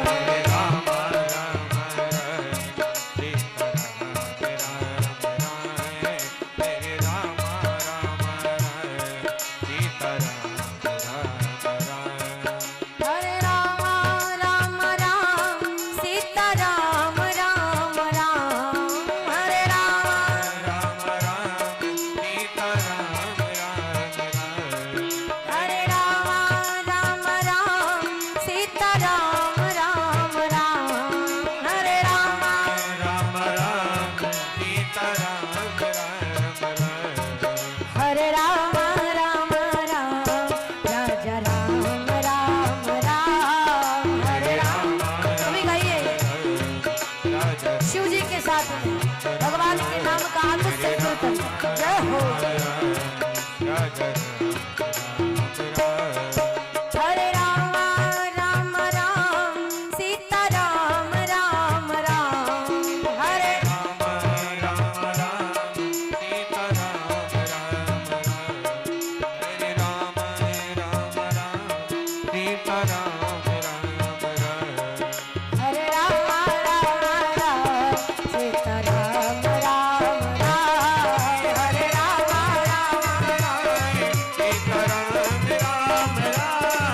हरे राम राम राम सीता राम राम राम। राजा राम राम राम सीता राम राम राम। राजा राम राम राम। राम नाम शिव सुमिरन लागे, जाने सती जगत पति जागे। भगवान शिव ने जैसे राम नाम का उच्चारण किया, मैया सती आई, प्रणाम किया, वाम भाग में बैठने का प्रयास किया। भगवान शिव ने सम्मुख आसन दे दिया। मैया सती समझ गई मेरा जीवन अब व्यर्थ है, पति का प्रेम नहीं, पति ने त्याग कर दिया। फिर क्या कहा? कृपा करके मुझे राम जी की कथा सुनाइए। शिव जी कथा कहने लगे, मैया सती सुनने लगी। उसी समय मैया सती के पिता दक्ष, ब्रह्मा जी ने उन्हें प्रजापतियों का नायक बनाया। ब्रह्मा जी ने यज्ञ रखा। किस लिए? किस लिए? सर्वजन हिताय के लिए नहीं,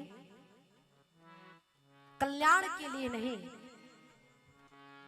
फिर प्रतिशोध की भावना थी इसलिए यज्ञ रखा, बदले की भावना थी इसलिए यज्ञ रखा। सबको बताऊंगा कि दक्ष है कौन। दक्ष माने निपुण। दक्ष ने यज्ञ रखा, पद मिला, विवेकवान भी है और यज्ञ रख रहा है, सबको बुलाया, शिव जी को निमंत्रण नहीं दिया। श्री रामचरितमानस में एक बड़ी अद्भुत चौपाई है। बाबा ने लिखा,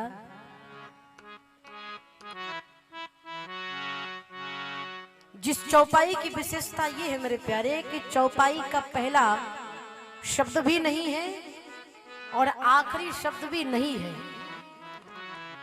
चौपाई क्या है? बाबा कहते इस दुनिया में नहीं को अस जन्मा जग माही, प्रभुता पाई जाई मान नाही, संसार में कोई ऐसा जन्म नहीं लिया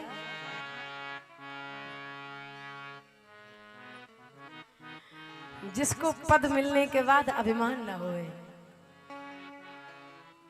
नहीं को वस जन्मा जगमाही, प्रभुता पाई जाई मद नाही। उसी में से दक्ष एक है। सारे देवता जाने लगे, भगवान शिव कथा कह रहे थे नेत्र बंद करके। मैया सती का फिर कथा में मन नहीं लगा। मैया सती ने विमान देखा, संक्षेप में बढ़ेंगे, शिव विवाह तक की यात्रा है, समय बिल्कुल हो चुका है। शिव जी ने, मैया सती ने देखा विमान जा रहा, शिव जी से पूछा प्रभु विमान कहाँ जा रहा है? भगवान शिव ने कहा आपके मायके। क्यों? आपके पिता ने यज्ञ रखा है। सती मैया ने कहा आपके ससुराल में आपके जमाता ने यज्ञ रखा है, चला जाए। प्रभु ने कहा जरूर चला जाता, परंतु बुलाया नहीं है। बिना बुलाए नहीं जाना चाहिए। क्यों? अगर बिना बुलाए जाओगी तो तहां गए कल्याण न होई। ऐसे स्थान पर जाने के बाद कल्याण नहीं होगा देवी। मैया सती ने कहा मायका है, पिता का घर है, ऊपर से उत्सव है, बहनों से मिल लूंगी, परिवारजनों से मिल लूंगी, और मेरे पिता देखते ही मुझे प्रसन्न हो जाएंगे। हो सकता है भूल गए हो। बार बार सती मैया ने निवेदन किया। भगवान शिव ने देखा जब मैया सती नहीं मानी तो दिए मुख्य गण संगत विदा कीन त्रिपुरार। मुख्य गणों को देख करके भगवान शिव ने मैया सती को विदा कर दिया। एक बात निवेदन, शिव जी यहाँ पर संकेत करना चाहते हैं। किसी को एक बार समझाओ, 2 बार समझाओ, 3 बार समझाओ, जब वो ना समझे तो 4थी बार उनको समझाना छोड़ करके भैया जी अपने आप को समझाओ। कहा आज के बाद इसको समझाना व्यर्थ है। शिव जी ने वही किया, अपने को समझा लिया और मैया को विदा कर दी। मैया गई, जाकर के इधर ससुराल से बड़ी पीड़ित थी, पति ने त्याग कर दिया। मैं प्राय एक बात कहती हूँ, स्त्री का अस्तित्व ससुराल में पति से है और मायके में पिता से है। हमारी माताएं बहुत प्रेम से सुनेंगी, बेटियां सुनेंगी। जीवन में एक बात याद रखिएगा, मायके वाले कितने भी संपत्तिवान हो, ससुराल में कभी उनकी प्रशंसा मत करिए। खैर खास करके ससुराल पक्ष के जितने लोग हों, सास ससुर, वो जानते हैं, इसलिए उन्हें बताने की आवश्यकता नहीं। और ससुराल में कितनों आपको तकलीफ हो, कितनों गरीब हो, किसी भी स्थिति में जाकर के मायके में अपने ससुराल की निंदा ना करिए। न मायके की प्रशंसा ससुराल में, न ससुराल की निंदा मायके में। अगर आप अपने ससुराल की निंदा बुराई मायके में करेंगी तो आपका सम्मान कम हो जाएगा। ना खा के आई रही तब भी कह दीजिए भोजन लेकर के आई हैं। पति के भीतर कोई दुर्गुण भी है तो उसको छुपा करके केवल गुण को प्रदर्शित करिए। इस तरह का स्वभाव होना चाहिए। इससे आपके घर में सुख समृद्धि बनी रहेगी, आपके संबंध में मधुरता बनी रहेगी। मैया सती गई, इधर पति ने त्याग कर दिया, इधर पिता ने मुख मोड़ लिया।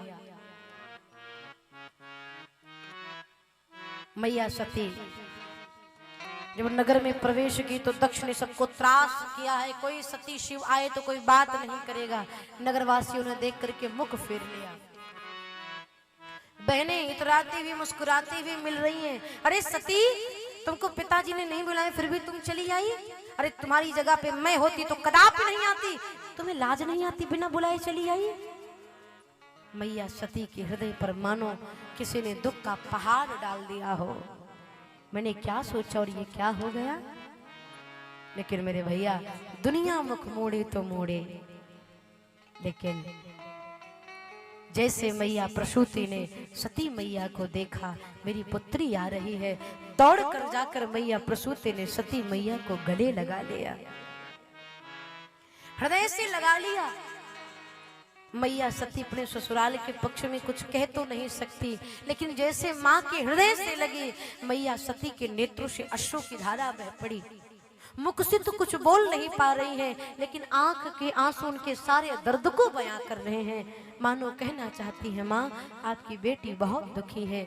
मैया प्रसूति ने सती मैया के अश्रु को पोंछते हुए कहा, सब आ गए थे, बस मैं तुम्हारी ही राह देख रही थी कि मेरी सती नहीं आई। मेरे नेत्र केवल बेटी तेरी प्रतीक्षा में लगे थे। मैया सती अपने मां के हृदय से लगे अपने दुख को आंसुओं के सहित निकाल दिया, दुख को व्यक्त किया।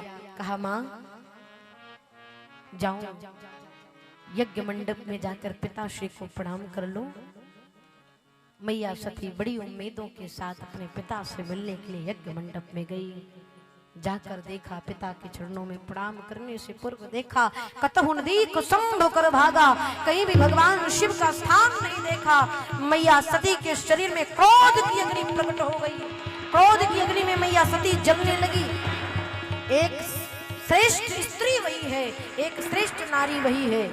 आपका अपमान हो मैया 100 बार मायके में आपका घर है, बर्दाश्त करिए, लेकिन किसी भी परिस्थिति में अगर आपके मायके में आपके पति का अपमान हो कदापि बर्दाश्त ना करिए। मैया सती ने वही किया। देखा अरे मुझे नहीं बुलाया कोई बात नहीं, लेकिन मेरी आंखों के सामने मेरे मायके में जहां पर मैंने जन्म लिया ऐसे जगह पर मेरे पति का अपमान हो, सती इसको कदापि बर्दाश्त नहीं कर सकती। सती मैया क्रोध की अग्नि में जलते हुए सभा को ललकारते हुए भद्रवाणी में क्रोध के स्वर में मैया सती बोल पड़ी। सुनहु सभासद सकल मुनिंदा, सभासद सकल मुनिंदा, कही सुनी जन शंकर निंदा। कही सुनी जन शंकर निंदा, सो फल तुरंत लाभ सबका हो, सो फल तुरंत लाभ सबका हो। भली भांत पछताप पिता हो, भली भांत पछताप पिता हो। संत संग श्रीपद अपवादा। माँ कहती है सुनिए जहाँ तहाँ असमर ज्यादा, सावधान काटिए तास जीव जो बसाई, श्रवण मूंद न तो चलिए पराई।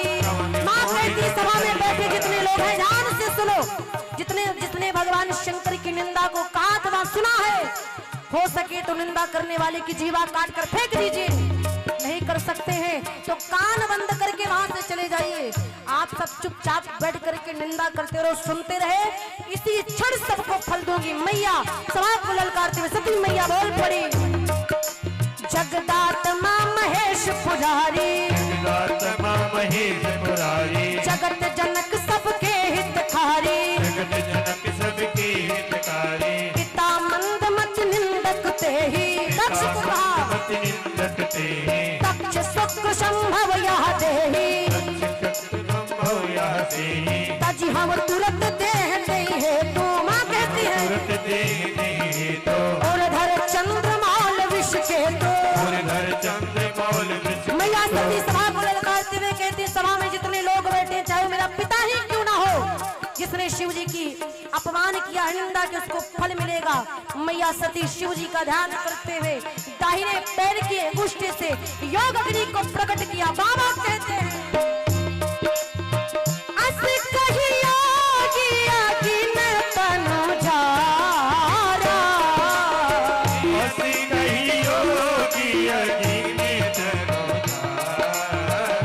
दक्षिण भयउ सकल मत हारा, भयउ सकल मत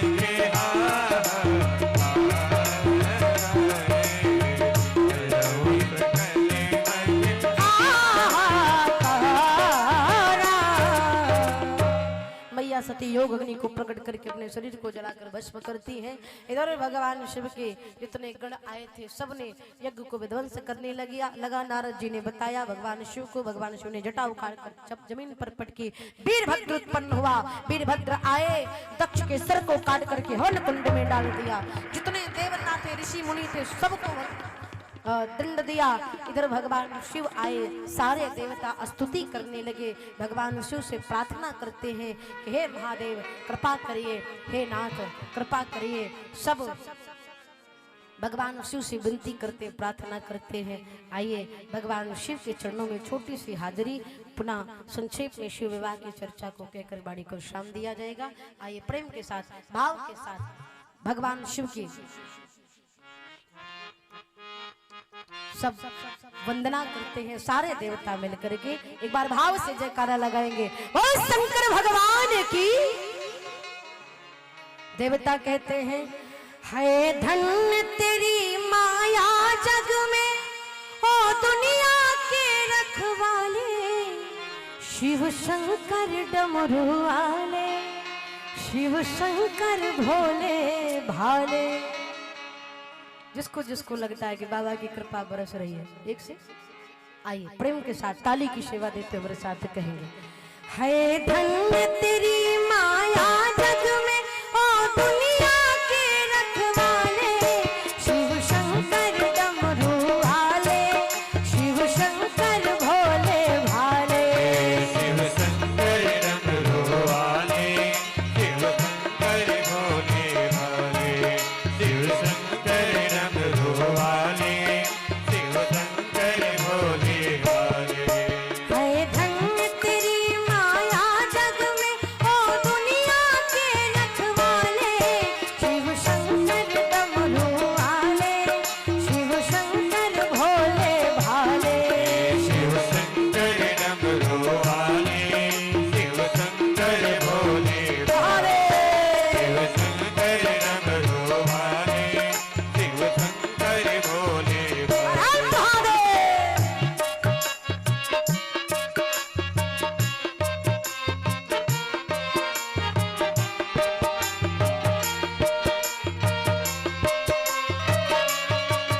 जो ध्यान तेरा धर ले मन में, जग से वो मुक्ति पाए। भोले भोले भोले भोले, जो ध्यान तेरा धर ले मन में, वो जग से मुक्ति पाए। भव सागर से उसकी नैया तू पल में पार लगाए। बाबा पल में पार लगाए। संकट में भक्तों को बढ़कर तू भोले आप संभाले। शिव शंकर भोले भाले, शिव शंकर डमरू भाले। शिव शंकर भोले भाले, शिव शंकर डमरू भाले। है धन्य तेरी माया जग में, ओ दुनिया के रखवाले, शिव शंकर डमरू वाले, शिव शंकर भोले भाले।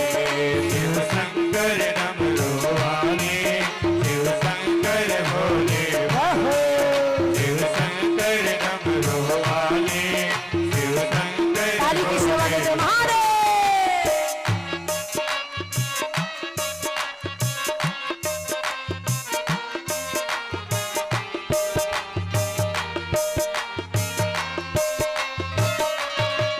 है कोई नहीं इस दुनिया में तेरे जैसा वरदानी। भोले भोले भोले भोले, है कोई नहीं इस दुनिया में तेरे जैसा वरदानी। नित्य सुमिरन करते नाम तेरा, सब अंतर शिव और ध्यानी। सब अंतर सी और ज्ञानी। ना जाने किस पर खुश होकर तू क्या से क्या दे डाले। शिव शंकर भोले भाले, शिव शंकर डमरू भाले। शिव शंकर भोले भाले, शिव शंकर डमरू भाले। है धन्य तेरी माया जग में, ओ दुनिया के रखवाले, शिव शंकर डमरू वाले, शिव शंकर भोले भाले, शिव शंकर डमरू भाले, शिव शंकर भोले भाले, शिव शंकर डमरू भाले, शिव शंकर भोले भाले, शिव शंकर डमरू भाले, शिव शंकर भोले भाले, शिव शंकर डमरू भाले, शिव शंकर भोले भाले।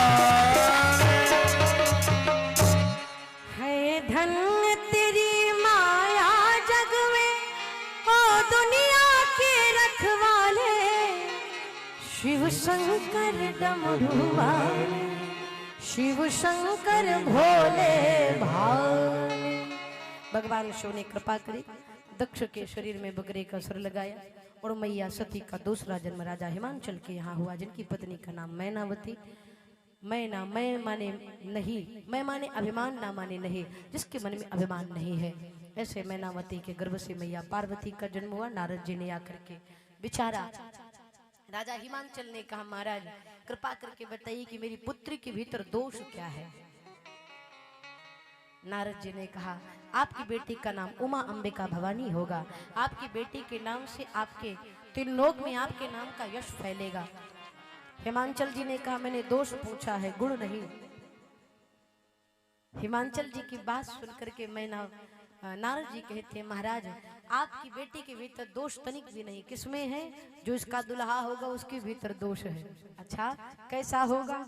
नारद जी कहते हैं जोगी जटिल अकाम मन और नगन अमंगल अस स्वामी यही कामिल है परिहस्त आसिरे। जैसे इतना सुना जोगी होगा, अकामी होगा, नग्न अवस्था में घूमता होगा, माई बाप का पता नहीं होगा, घर द्वार नहीं होगा। मैना जी ने कहा हे भगवान इतनी सुंदर पुत्री मेरी है, ऐसे व्यक्ति से विवाह कदापि नहीं। नारद जी का हाथ पकड़े हिमांचल जी पिछवा ले गए। कहा 10-20 हजार ले लो, दुल्हा बदल दो, दुल्हा बदल दो। नारद जी मुस्कुरा करके कहे समर्थ को नहीं दोष गोसाई। आप सामर्थ्यवान हैं, आप कुछ भी कर सकते हैं। क्या न्याय है संसार का, क्या न्याय है परमात्मा का। तनिक 1 मिनट समाज पर दृष्टि डालकर देखिए, गरीब और अमीर में कोई अंतर नहीं रह गया है भैया। क्यों? गरीब माता पिता के बच्चे अपने हालात से पीड़ित होकर के फटे कपड़े पहनकर घूम रहे हैं, और अमीर बाप के बच्चे जानबूझकर कंची से काट कर पहनकर घूम रहे हैं। कोई अंतर? दोनों में भगवान ने समानता ला दी। बस अंतर इतना है कि जब अमीर घर का बच्चा फटा पहनेगा तो लोग कहेंगे फैशन है, और लोग उसकी जो गरीब बच्चा पहनेगा तो उसकी गरीबी का लोग मजाक उड़ाएंगे। बस इतना अंतर है। लेकिन भगवान के न्याय में कोई भी कमी नहीं, बिल्कुल समानता कर दिए। नारद जी ने कहा समर्थ को नहीं दोष गोसाई। आप कुछ भी कर सकते हैं, लेकिन जितना भी मैंने दोष बताया है ये सारे गुण भगवान शिव के भीतर विद्यमान है। शंभु सहज समर्थ भगवान यही विवाह सब विधि कल्याण, सबका कल्याण होगा। हिमांचल जी ने कहा मेरी पुत्री को शिव जी मिलेंगे कैसे? बोले तप करना पड़ेगा। छोटी सी है मैया पार्वती, तप करने के लिए निकल पड़ी। घोर तप किया मैया ने, ऐसा तप किया कि देवता कहते हैं अस तप का हुन कीन भवानी भय अनेक धीर मुनि ज्ञानी। ऐसा तप आज तक किसी ने नहीं किया। मैया पार्वती के तप को देख करके देवता आनंदित होते हैं। इसी बीच में कथा बदलती है। जब भगवान शिव सती मैया ने अपने शरीर का त्याग किया तो भगवान शिव नित्य कथा सुनते और गाते विचरण करते रहते। एक दिन की बात है, कथा सुन करके आ रहे थे, प्रगटे राम कृतज्ञ कृपाला। शिव जी के सामने राम जी प्रकट हो गए। शिव जी ने प्रणाम किया। कहिए प्रभु कैसे आना हुआ?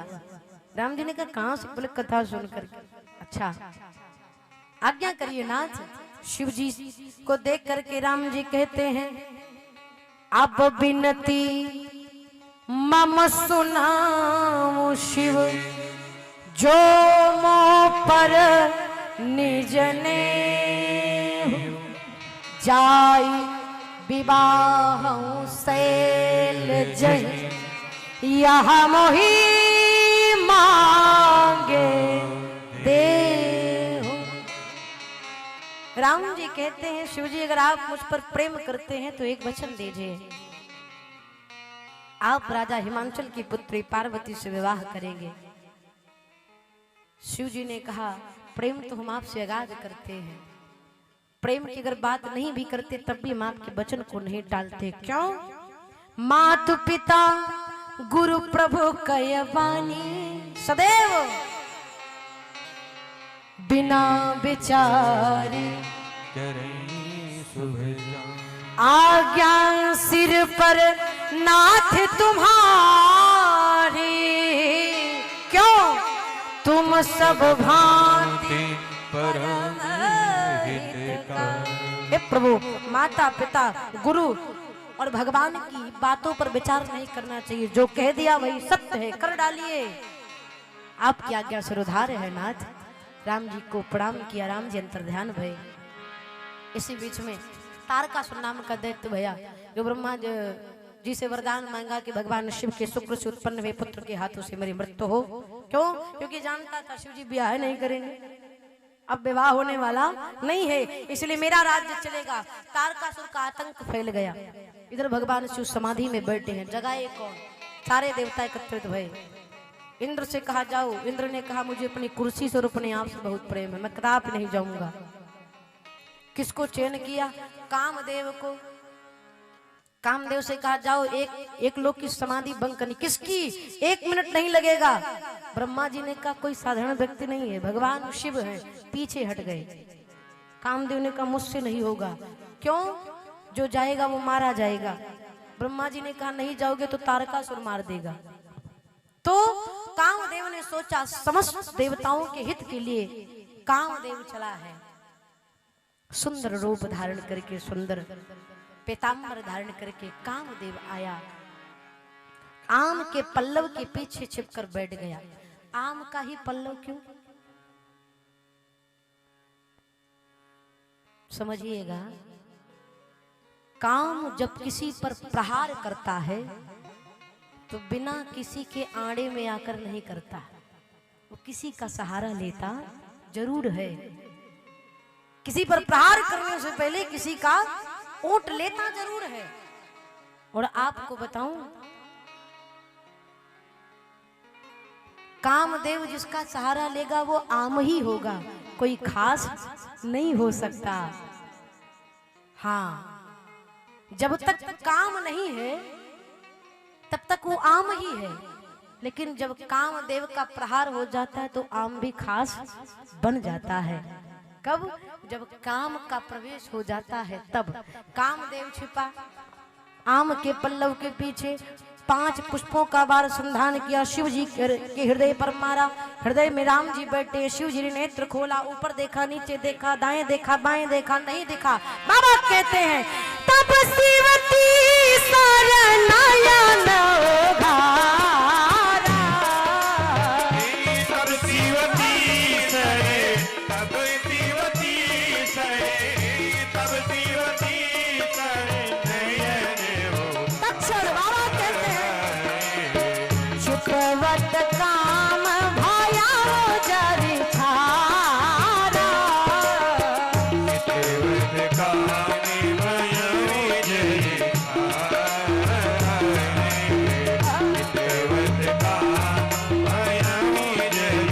भगवान शिव ने नेत्र खोल करके कामदेव को जलाकर भस्म किया। कामदेव की पत्नी रुदन करते हुए, महाराज आपने मेरे पति को मार दिया। अरे वो तो सबके हित के लिए आए थे। शिव जी ने कहा चिंता ना करो। 2 चौपाई में तुलसी बाबा ने पूरी भागवत कथा कह डाली। भागवत में 9 स्कंद में श्री रामचरितमानस की चर्चा, सूर्यवंश का वर्णन है, लेकिन श्री रामचरितमानस में मात्र 2 चौपाई में भगवान की कथा कही गई कृष्ण की। भगवान शिव मैया रति से कहते हैं देवी जब जदुवंश कृष्ण अवतारा। जब जदुवंश, जब जदुवंश, जब जदुवंश कृष्ण अवतार। होई हाय हरण महामहि भारा। होई है हरण महामहि भारा। होई है। हरण शिव जी कहते हैं देवी कृष्ण तना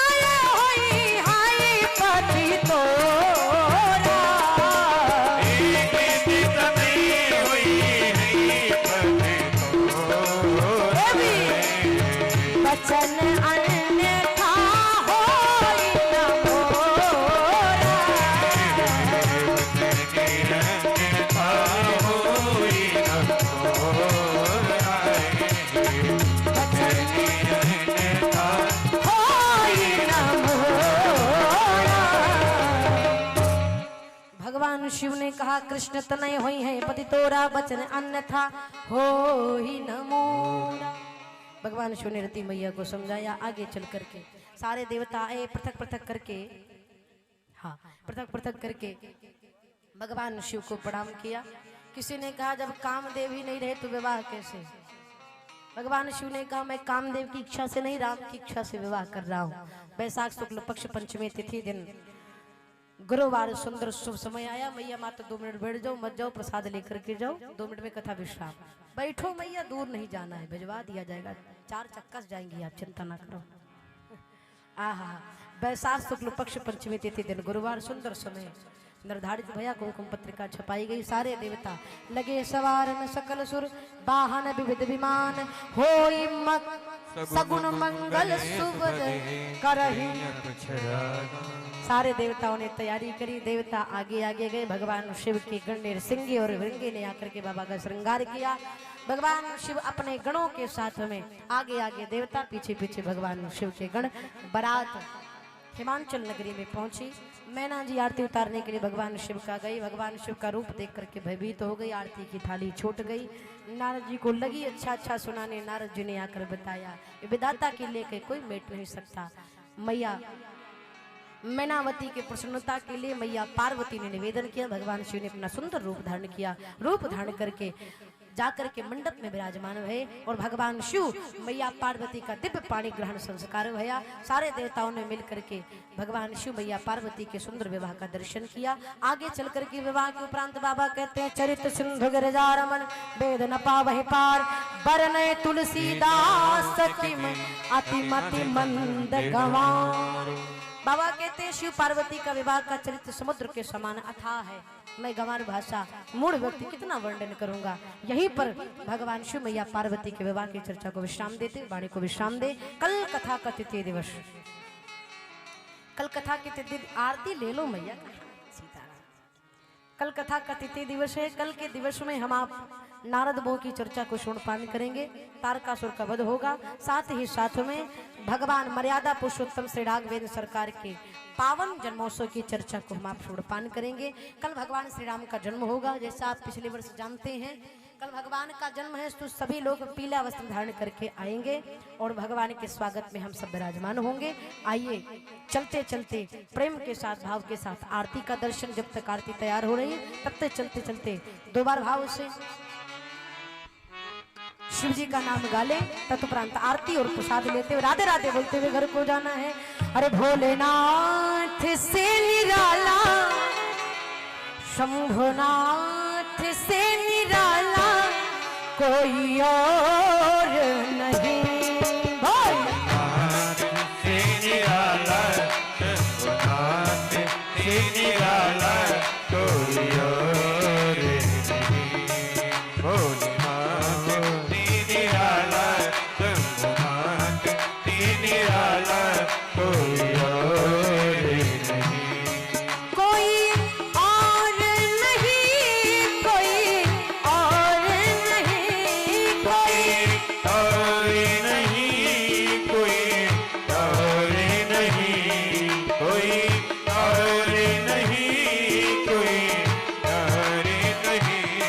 भोलेनाथ से निराला,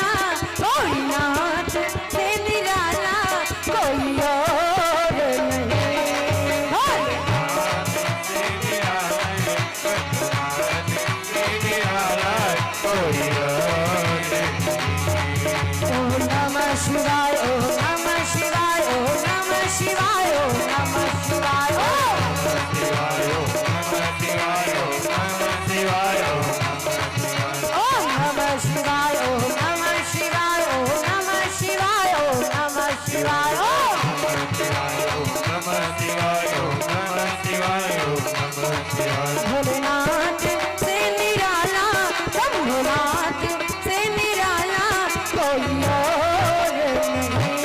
भोलेनाथ से निराला, शंभुनाथ से निराला कोई और नहीं। बोले शंकर भगवान की। आइए प्रेम के साथ भाव के साथ आज द्वितीय दिवस की संध्या श्रृंगार आरती में हम आप सम्मिलित हों। प्रेम के साथ भाव के साथ आइए। मैं आरती तेरी गाऊं जे कुंज बिहारी, मैं आरती तेरी गाऊं हे केशव कुंज बिहारी। मैं नित नित शीस झुकाऊं ओ मोहन मदन मुरारी। मैं नित नित शीस झुकाऊं ओ मोहन मदन मुरारी। है तेरी छवि अनोखी ऐसी ना दूजी देखी है। तेरी छवि अनोखी ऐसी ना दूजी देखी है। तेरी छवि अनोखी ऐसी ना दूजी देखी। तुझ सहाना सुंदर कोई ओ मोर मुकुट गिरधारी। तुझ सहाना सुंदर कोई ओ मोर मुकुट गिरधारी। मैं आरती तेरी गाऊं जय केशव कुंज बिहारी। मैं आरती तेरी गाओ जय केशव कुंज बिहारी। जो आए शरण तिहारी विपदा मिट जाए सारे। जो आए शरण तिहारी विपदा मिट जाए सारे। जो आए शरण तिहारी विपदा मिट जाए सारे। हम सब पर कृपा रखना ओ जगत के पालनहारी। हम सब पर कृपा रखना ओ जगत के पालनहारी। मैं आरती तेरी गाऊं जय केशव कुंज बिहारी। मैं आरती तेरी गाओ जय केशव कुंज बिहारी। राधा संग प्रीत लगाई और प्रीत की रीत चलाए। राधा संग प्रीत लगाए और प्रीत की रीत चलाए। राधा संग प्रीत लगाए और प्रीत की रीत चलाए। तुम राधा रानी के प्रेमी जय राधे रास बिहारी। तुम राधा रानी के प्रेमी जय राधे रास बिहारी। मैं आरती तेरी गाऊं जय केशव कुंज बिहारी। मैं आरती तेरी गाओ जय केशव कुंज बिहारी। हम सब पर कृपा रखना ओ जगत के पालनहारी। हम सब पर कृपा रखना ओ जगत पिता बलिहारी। हम सब पर कृपा रखना ओ जगत के पालनहारी। मैं आरती तेरी गाऊं जय केशव कुंज बिहारी। बोलो बांके बिहारी लाल की, राधा कृष्ण भगवान की। कर्पूर गौरम